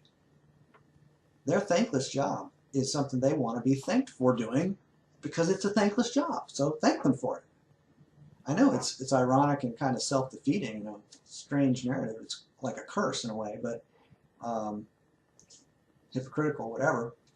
But they are tremendously concerned about gratitude. They may even really want to be avoiding being targeted with gratitude and validation because it's so uncomfortable to them, because they're so obsessed with denying their interest in social validation that they don't want to be targeted with social validation because, in an overwhelming way, because then they're going to respond in a way that obviously is receptive and responsive, and then people are going to know their interest in social validation, and they don't want people to know that. So it's sort of kind of funny. So for someone who actually experiences humility, they will be relaxed in the midst of gratitude or even flattery. The absence of gratitude doesn't really cause them much alarm. The presence of gratitude being displayed towards them does not cause them much alarm. They don't whine about the absence of validation or gratitude. They're interested in effectiveness, not vanity, not glory, not ego, not spiritual superiority, not invalidating others and showing how they're better than others and all that. They don't even have a dramatic response to being accused of vanity or arrogance. They're not dismissive of it in a hysterical way or aggressive way. They don't defend themselves or justify themselves hysterically. Someone accuses them of vanity or arrogance. Okay, is that important? How? Why? When? How? Whatever. So it may not be of great importance to them to make a dramatic accusation toward all the people in their midst that manifest vanity or arrogance or shame or pretentiousness. In other words, they're not listing all the things to condemn, getting it set up in their mind, looking around for whom what are the things that I'm on lookout for. I'm on guard for all these spiritual crimes, and now I'm going to find them and invalidate anybody and condemn anybody who displays those behaviors. They're not in that preoccupied mode. They're not trying to show that they're better than others. They're not competing for social validation. Or if they are, they're doing it openly and consciously rather than pretending not to be competing for social validation. A humble person can compete for social validation. They just don't do it hysterically. They do it in a relaxed way or not at all. So is it socially acceptable for people to admit a desire to increase their own welfare or social power? Well, in some social groups it is acceptable or even encouraged. In other groups, perhaps not acceptable or even discouraged or punished or condemned. In some groups, selflessness is hysterically glorified, and selfishness is hysterically vilified. In other groups, personal responsibility is valued, validated, emphasized. Adaptiveness is valued, validated, emphasized. Effectiveness, satisfaction, fulfillment, vitality, health, results, success, prosperity. They don't use the terminology of selfishness or unselfishness or selflessness. They're just not all in that self-obsession mode. One of the most intense forms of narcissism is this obsession with being selfless. And I need social validation about how selfish I am. And I'm going to go around and invalidate everybody else who is not as selfless as me. Right?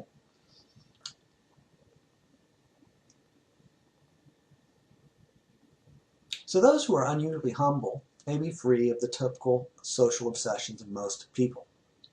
They're not obsessed about whether other people offer them social validation as being humble, whether they do enough validating, if they do the validating in the right way. They're not insulted by displays of social invalidation. They may withdraw from it, but they're not,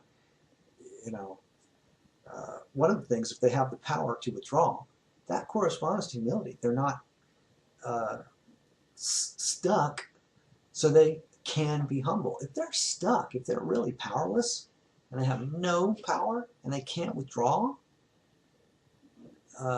then they're likely to be upset if they're targeted with enough social punishment, social harassment, social intimidation, social pressure, social invalidation. They're likely to react strongly, to be upset, to be insulted, to be angered, enraged, infuriated, terrified, horrified, disgusted, etc. People who are hysterically avoiding some aspect of their own reality will be easily upset or insulted. Imagine an infant who does not understand English, and someone says in their presence that the infant is very small, very young, and not very fluent in the English language. Will the infant be insulted by someone in their midst forming a sequence of sounds to make the statement about the infant, the accusation, the derogatory statement, the invalidating statement, whatever? Will the infant be insulted by all that? No. The infant won't even comprehend it. There's no concern inherently with social validation or invalidation through language, because language isn't fundamental. Language is instrumental and is extremely important in most adults' lives, but it's not, it's very useful, but it's not fundamental. While I'm sleeping, I breathe, my heart beats, those things are essential. Language? No. Social validation? No, I don't need somebody to tell me, yes, you're asleep. No, I just sleep. And then social validation of it or social criticism of it is a distinct issue. Humility is our natural state, like that infant that doesn't even know to be, proud or know to be arrogant and anxious and concerned with humiliation. They're already in a state of humility, so they're not vulnerable to being humiliated. They're not distressed about being humiliated. They're already humble. People who are distressed about being humiliated perhaps are not already humble. Humility is our natural state. The distress of being concerned with the potential for future social invalidation is a common experience among adults. But how did we go from a state of constant humility or groundedness or openness to a state of continuing shame or emotional instability, distress, anxiety? How do we go from relaxed to chronically tense?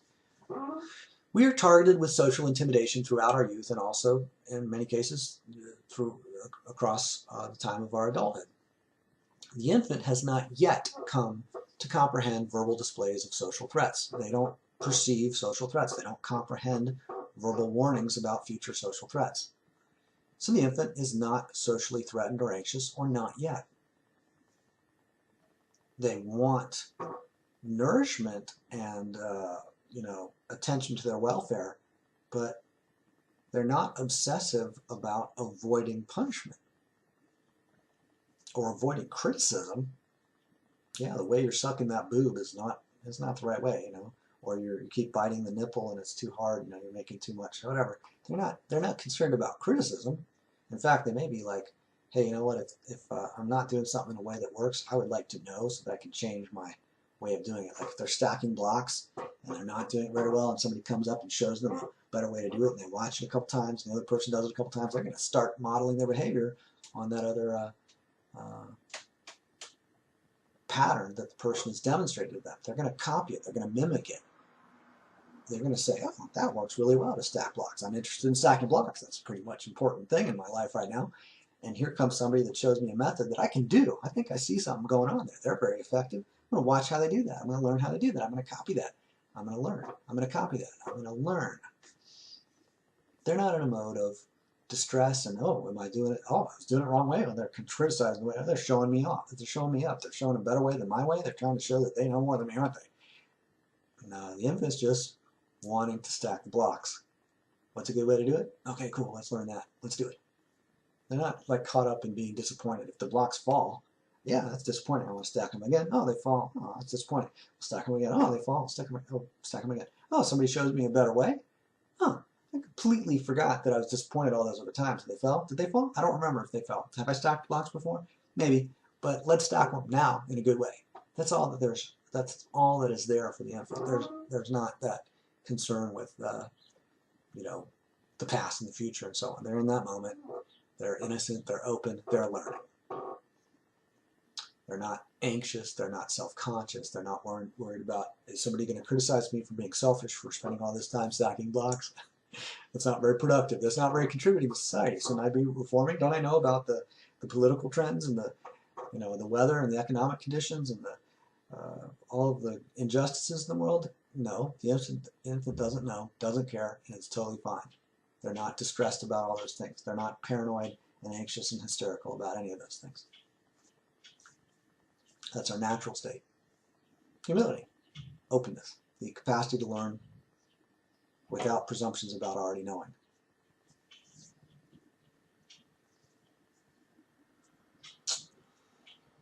So the infant is not socially threatened. They're not socially intimidated. They're not socially anxious, or not yet.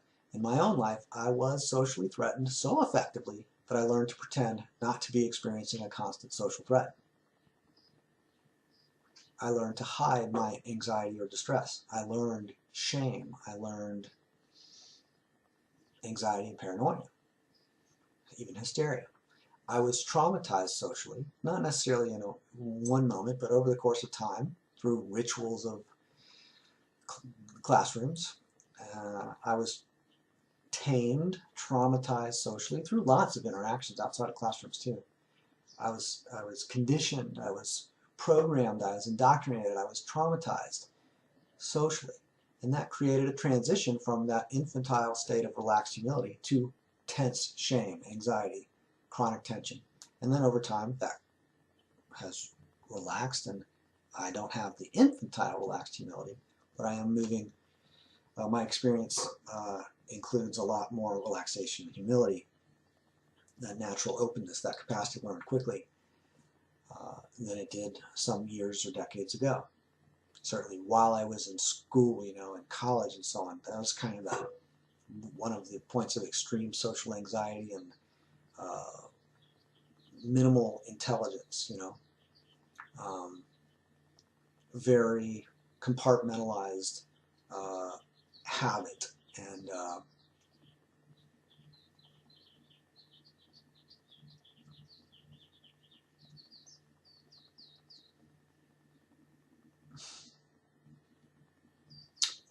wasn't a state of fun in much of my academic experience. Like at some point, eventually, academics weren't fun. I was doing it to avoid criticism, literally.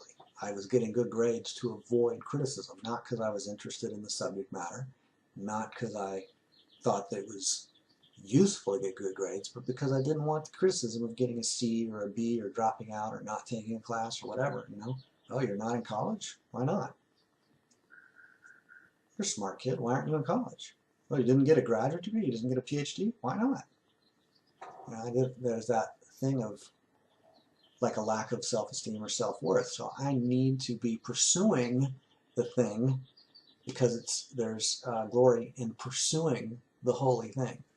And then, of course, if I attain the holy thing, like the degree or the certification or whatever, the award, once I receive it, well, if there's a background of compensating for social anxiety, a lack of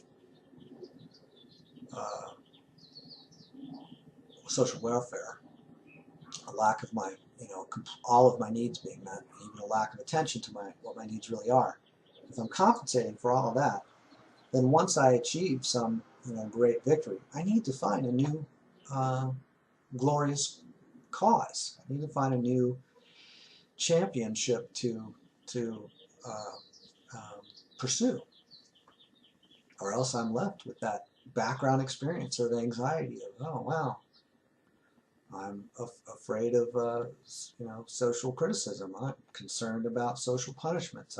I'm concerned about the tremendous capacity for violence that all these other groups and individuals have, and I'm scared, and I don't want to admit, or I don't want to display to others that I'm scared. And maybe that's pretty useful to be able to hide from others when I'm scared.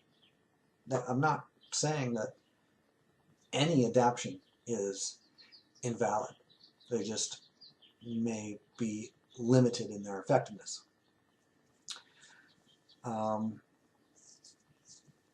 My adaptations aren't better than somebody else's. My adaptations at a certain point in time aren't really better than the ones I had before in a fundamental way. They're just a different set. And the process and experience that I had 5 years ago or 20 years ago is part of how I got to where I am now. And where I am now is part of how I'm getting to wherever I get to 10 years from now.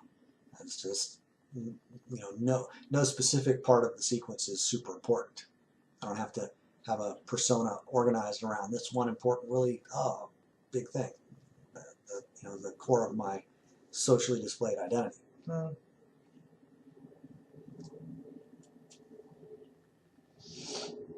So in my own life, I learned to hide my anxiety or distress. I learned to be ashamed of fear. I learned to be terrified of displaying my social anxiety, of my social, my lack of, my social inferiority in the sense of my social instability.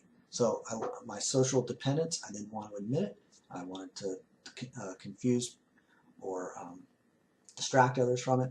Wanted to distract from it. But the foundation was embarrassment, distress, anxiety, chronic tension. Maybe not distress, but stress at least. So what's the solution to the experience of shame? The solution isn't to shame others. What's the solution to the experience of shame?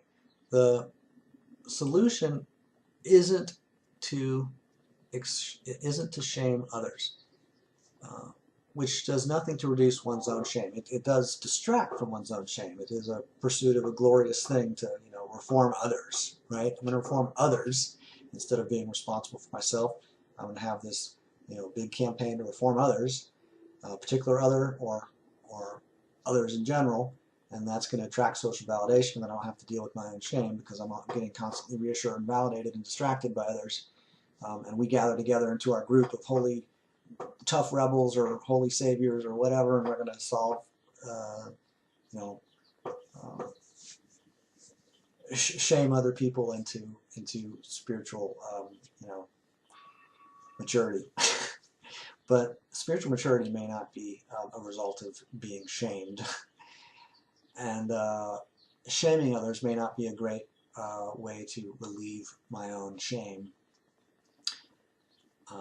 or at all reduce my own shame. It may distract me from my shame, but it doesn't increase my awareness of the shame and resolve the shame and help me adapt to it and learn from it. Because shame or embarrassment or regret or whatever, those are experiences that I can learn from, hypothetically. They can be valuable. I can have value in them. I don't need them to be socially validated. I can value them internally.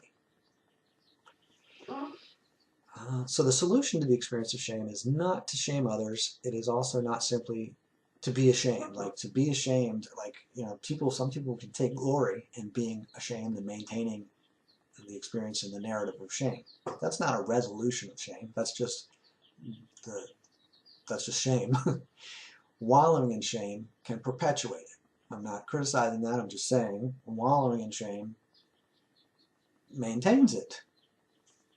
A narrative of shame produces the effect of that narrative of shame, which is, you know, the experience of shame. It's like some people say a vicious cycle or a feedback loop, but a self-fulfilling prophecy. It's not a self-fulfilling prophecy per se that I'm talking about now, but the language of shame produces the experience of shame, which results in the use of a certain language in a certain way for self-shaming. Self-shaming produces shame as an experience. Shame as an experience produces the behavior of self-shaming.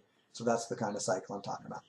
So in order to interrupt that cycle, one has to interrupt the cycle. Where does the cycle get interrupted?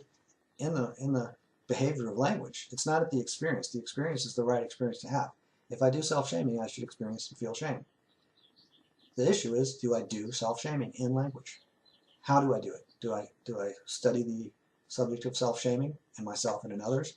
Do I refine my practice of it? Do I discontinue it? Do I get distracted from self-shaming at some point where for 2 days or for 2 weeks or for 2 years I'm so distracted by whatever that I'm not actively self-shaming myself? And I notice for quite a while, all of a sudden, gosh, I feel ashamed again, and I haven't been ashamed for so long because I haven't been self-shaming for so long. And I go, dang, that's interesting. And maybe at that point, I don't really have the capacity to intentionally remove myself or distract myself from self-shaming. But going to retreats, going to counseling, going to a coaching session, going to a intensive, a weekend seminar or something, those can be methods for interrupting our normal internal dialogue of self-shaming. And to interrupt those normal internal dialogues of self-shaming can be a useful coping mechanism. And then eventually, over time, my kind of baseline of shame is reduced, and then I can get more and more engaged with other ways of interacting besides just completely distracting myself from my own latent habitual dialogue. I can actually interact with others in ways that starts to explore new patterns and interrupt old patterns of mine, and practice self-respect or self-respecting rather than, or self-responding and self-responsibility rather than self-shaming and self-suppressing and self-repressing and self-invalidating. That's really what's going on in the background. People talk about social invalidation as an issue. We don't really care about social invalidation so much as social punishment. But to avoid social punishment, we self-invalidate. We learn habits of self-invalidating, which is a way of using language, is what I'm talking about. Certain ways of using language are self-invalidating. Those are coping mechanisms. They're wonderful until they are not producing the most favorable results in a particular context. If they're not, if my priority isn't avoiding social punishment, then a self-invalidating habit of internal dialogue is a detriment instead of a benefit. So to interrupt self-invalidating, I say dialogue, self-invalidating monologues, so that internal monologue of self-invalidating, if I can recognize it, invalidate, slow it down, not invalidate it, validate it, slow it down, acknowledge it, validate it, interrupt it, stop it, vary it, explore it, talk to other people about it. That's a potential for learning and adaptation. Shame is an effect. It's an experience that is an effect of a particular neurolinguistic paradigm or model. A linguistic behavior produces the effect of shame. Shame is a type of hysteria. It's a type of hysterical use of language. Shaming. And then self-shaming produces the inner experience of shame. The inner experience of shame, actually the inner experience of shame you don't really need that cycle of an inner experience of shame and then I self-shame or self-invalidate. No, self-invalidating really is a socially imposed behavior. We are socially invalidated, and then we internalize that and self-invalidate. We internalize the linguistic patterns and activities of invalidating ourselves, and then we self-invalidate. And really, the issue isn't the experience of shame. You could say it's a signal. Okay, that's feedback. Okay, that's good to know. Wow, I just had that effect, that experience of shame. That must mean there's some self-invalidating going on. And is self-invalidating bad? No. Is social invalidating bad? No. There are occasions and behaviors that it may arise that people self-invalidate, or people invalidate in others, or others invalidate in us, and that's just what happens. For particular behaviors or particular experience to be suppressed, that is something that can happen. If the social display of fear is suppressed in little boys or in girls or whatever, the social display of anger is suppressed, that's what's happening. It can be systematically, planned and pursued as a goal of a social system to invalidate and suppress and shame the masses.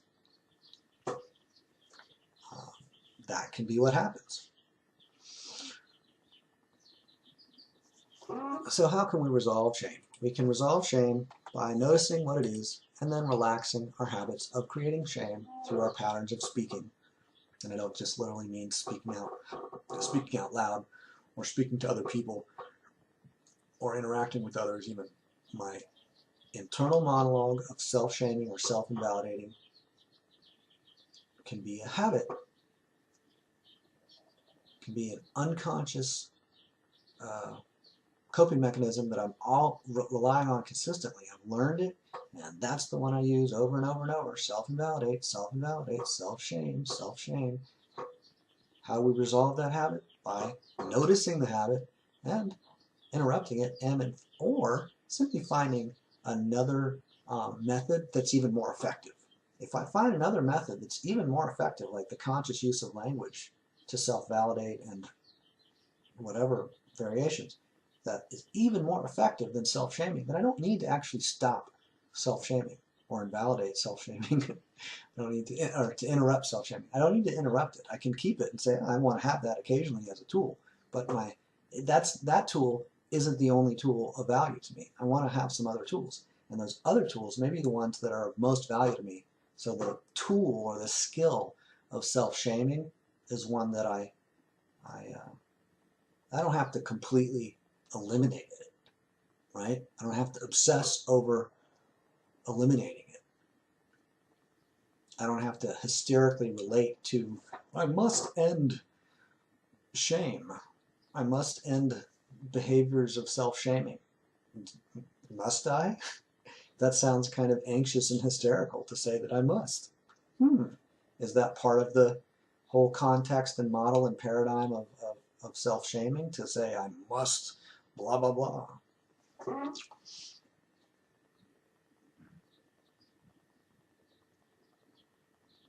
So we can notice how certain patterns of speaking or using language express shame and even cultivate it. We can notice the social behavior of shaming between people or between groups and respect the fact of that type of behavior.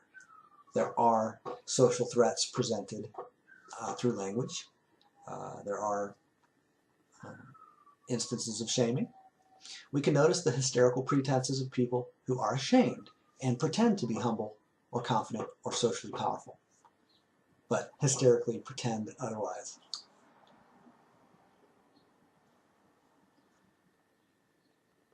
Or, that was weird. We can notice that some people pretend to be humble or confident or socially powerful. Right.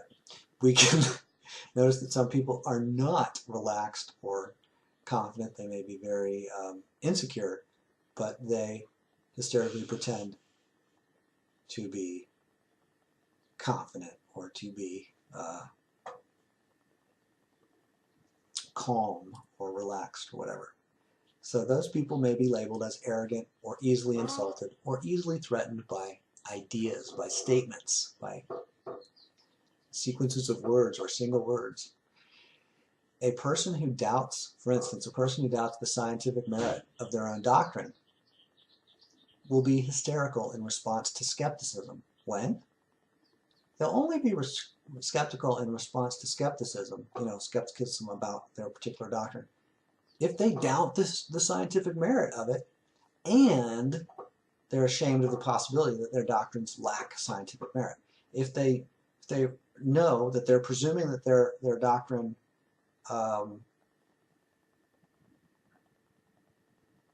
if they know that their doctrine may lack merit and they doubt that their doctrine lacks merit, but they're not hysterical about somebody saying, but that idea you're presenting might be wrong, then they're not going to have a hysterical response to somebody saying that theory or that model might be wrong or imprecise.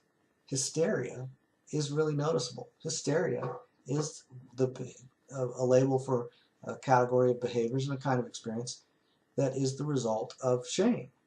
We act hysterically when we're ashamed. When we're terrified of social intimidation, social punishment.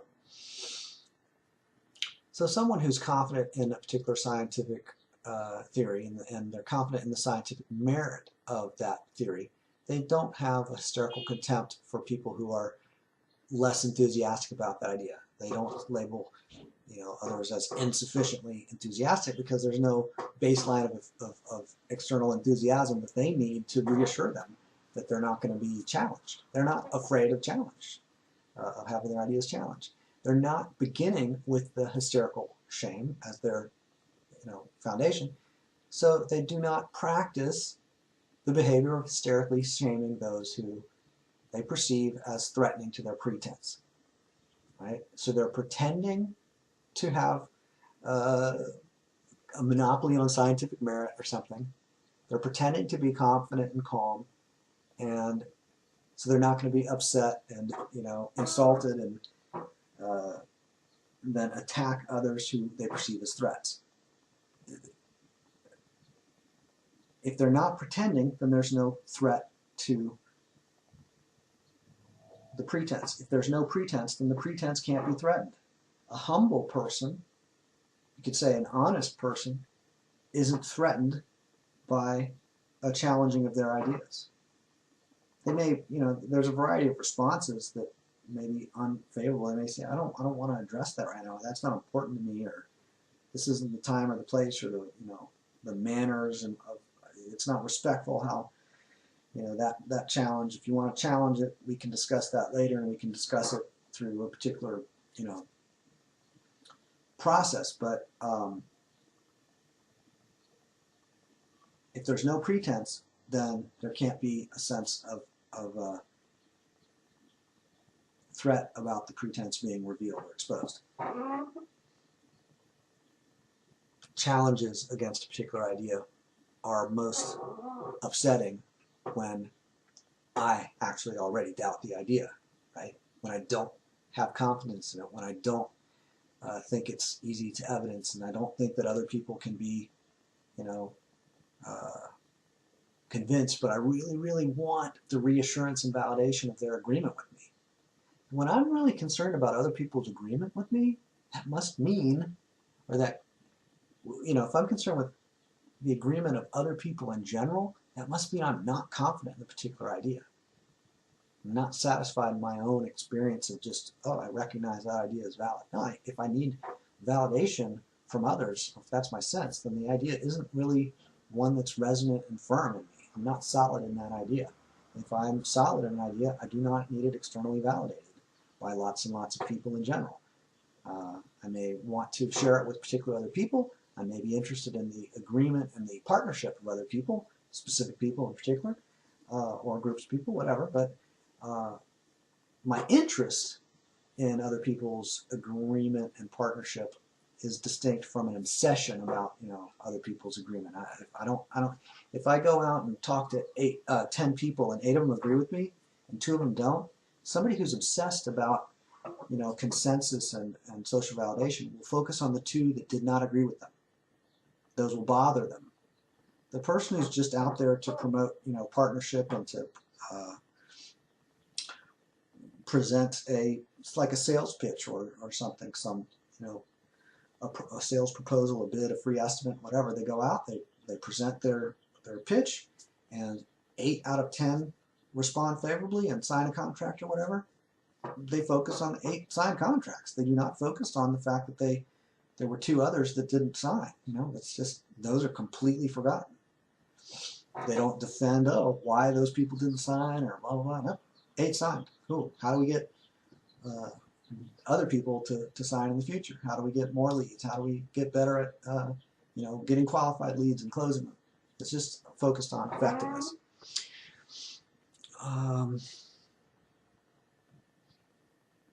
Humility can correspond to an awareness of our relative lack of social influence.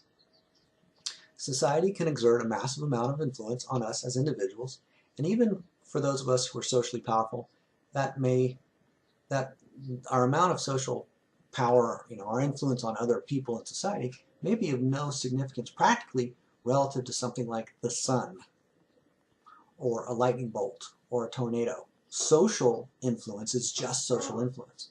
So when I'm humble, I don't overemphasize the importance of social influence. My own social power over other people is just my influence over other people. It doesn't change a variety of other important issues in life. So an obsession with social influence is typical of people who are ashamed and avoiding embarrassment and so forth. They're concerned about society. They're obsessed even about society.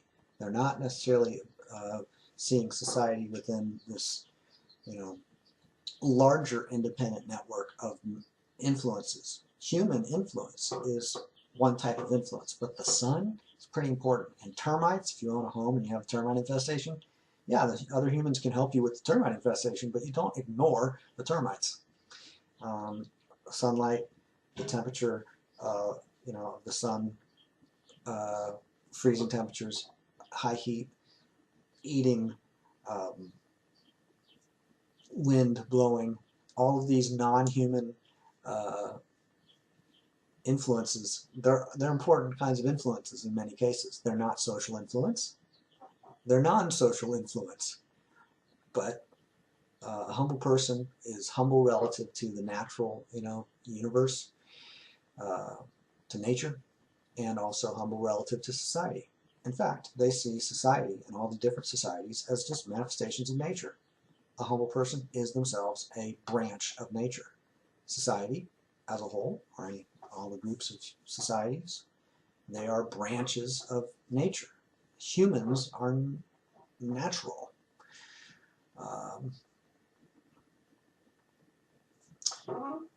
So those who are humble can precisely recognize where they have power or potential, capacity for influence, and where they do not, when they do not, when they do, when they don't, where they do, where they don't, how they do, how they don't.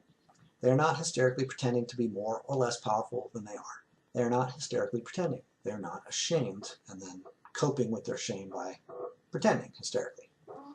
They probably have been ashamed, but their prior shame is not a crutch that they use to move through life, that they constantly take with them and use as their main tool. And their equipment, their essential equipment for moving through life. Their history of having experienced shame or social intimidation in the past is not a major theme in their narrative of how society has victimized them and chained them in their past, chained them in their, chained them to their past is how I mean it. So they're not chained to their past.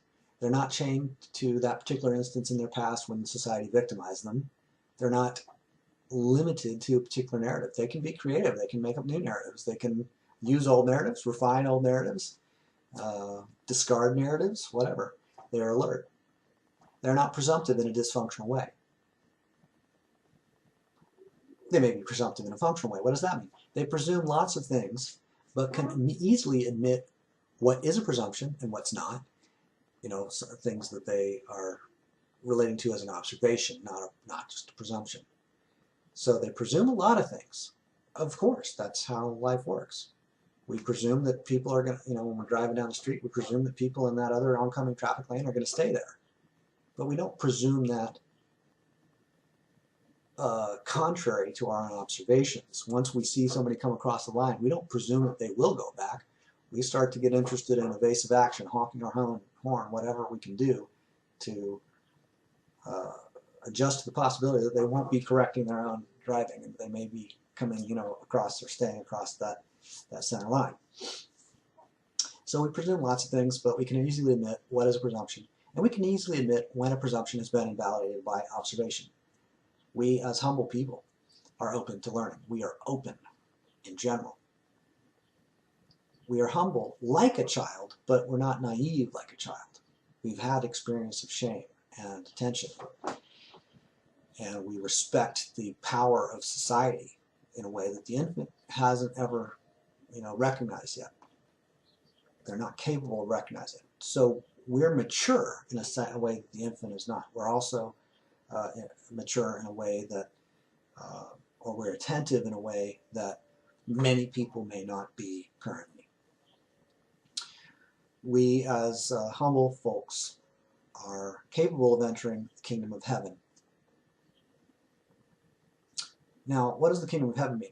We, as humble folks, do not already insist that we know exactly what the kingdom of heaven means, and that there's only one possible meaning, and so on. We don't insist that we're already in the kingdom of heaven, and we don't insist that we're not already in the kingdom of heaven.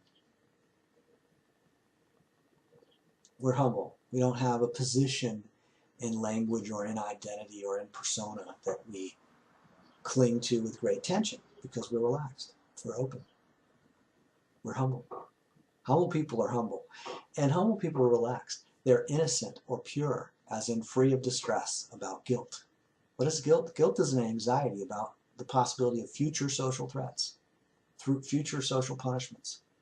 Guilt is a kind of fear or tension or distress. And the innocent or pure are free of distress.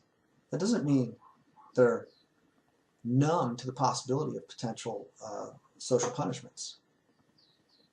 We're actually humble folks, humble adults, would be attentive to the possibility of social punishment, and we would attempt to avoid it or minimize it, to reduce risk of it, to cope with it when it is present. If there's a risk of social punishment present, we may withdraw from it, but we may cope with it in other ways. We may also recognize that there are certain risks that are worth a particular opportunity. We take certain risks in pursuit of some opportunity, and we do it knowingly and humbly. And if we occasionally experience a negative social consequence or social punishment, we already knew that was possible, so we don't have a hysterical reaction of shame about it. We're not embarrassed that we had social punishment. Oh, we got socially punished. We got socially punished. If I drive above the speed limit a lot and occasionally get caught and occasionally get a ticket, I'm not ashamed of it because I didn't do it hysterically. I wasn't unaware of the fact of what the speed limit was and that I was driving over it. I don't have to go on and on about how the speed limit should be higher or whatever, or there should be no speed limit, or the The government shouldn't find people and pull people over and whatever. The government does what they do. I took some risks. I got some consequences. You know, did I get a DUI? Did I get my license suspended? Did I get a $100 speeding ticket or parking ticket or whatever?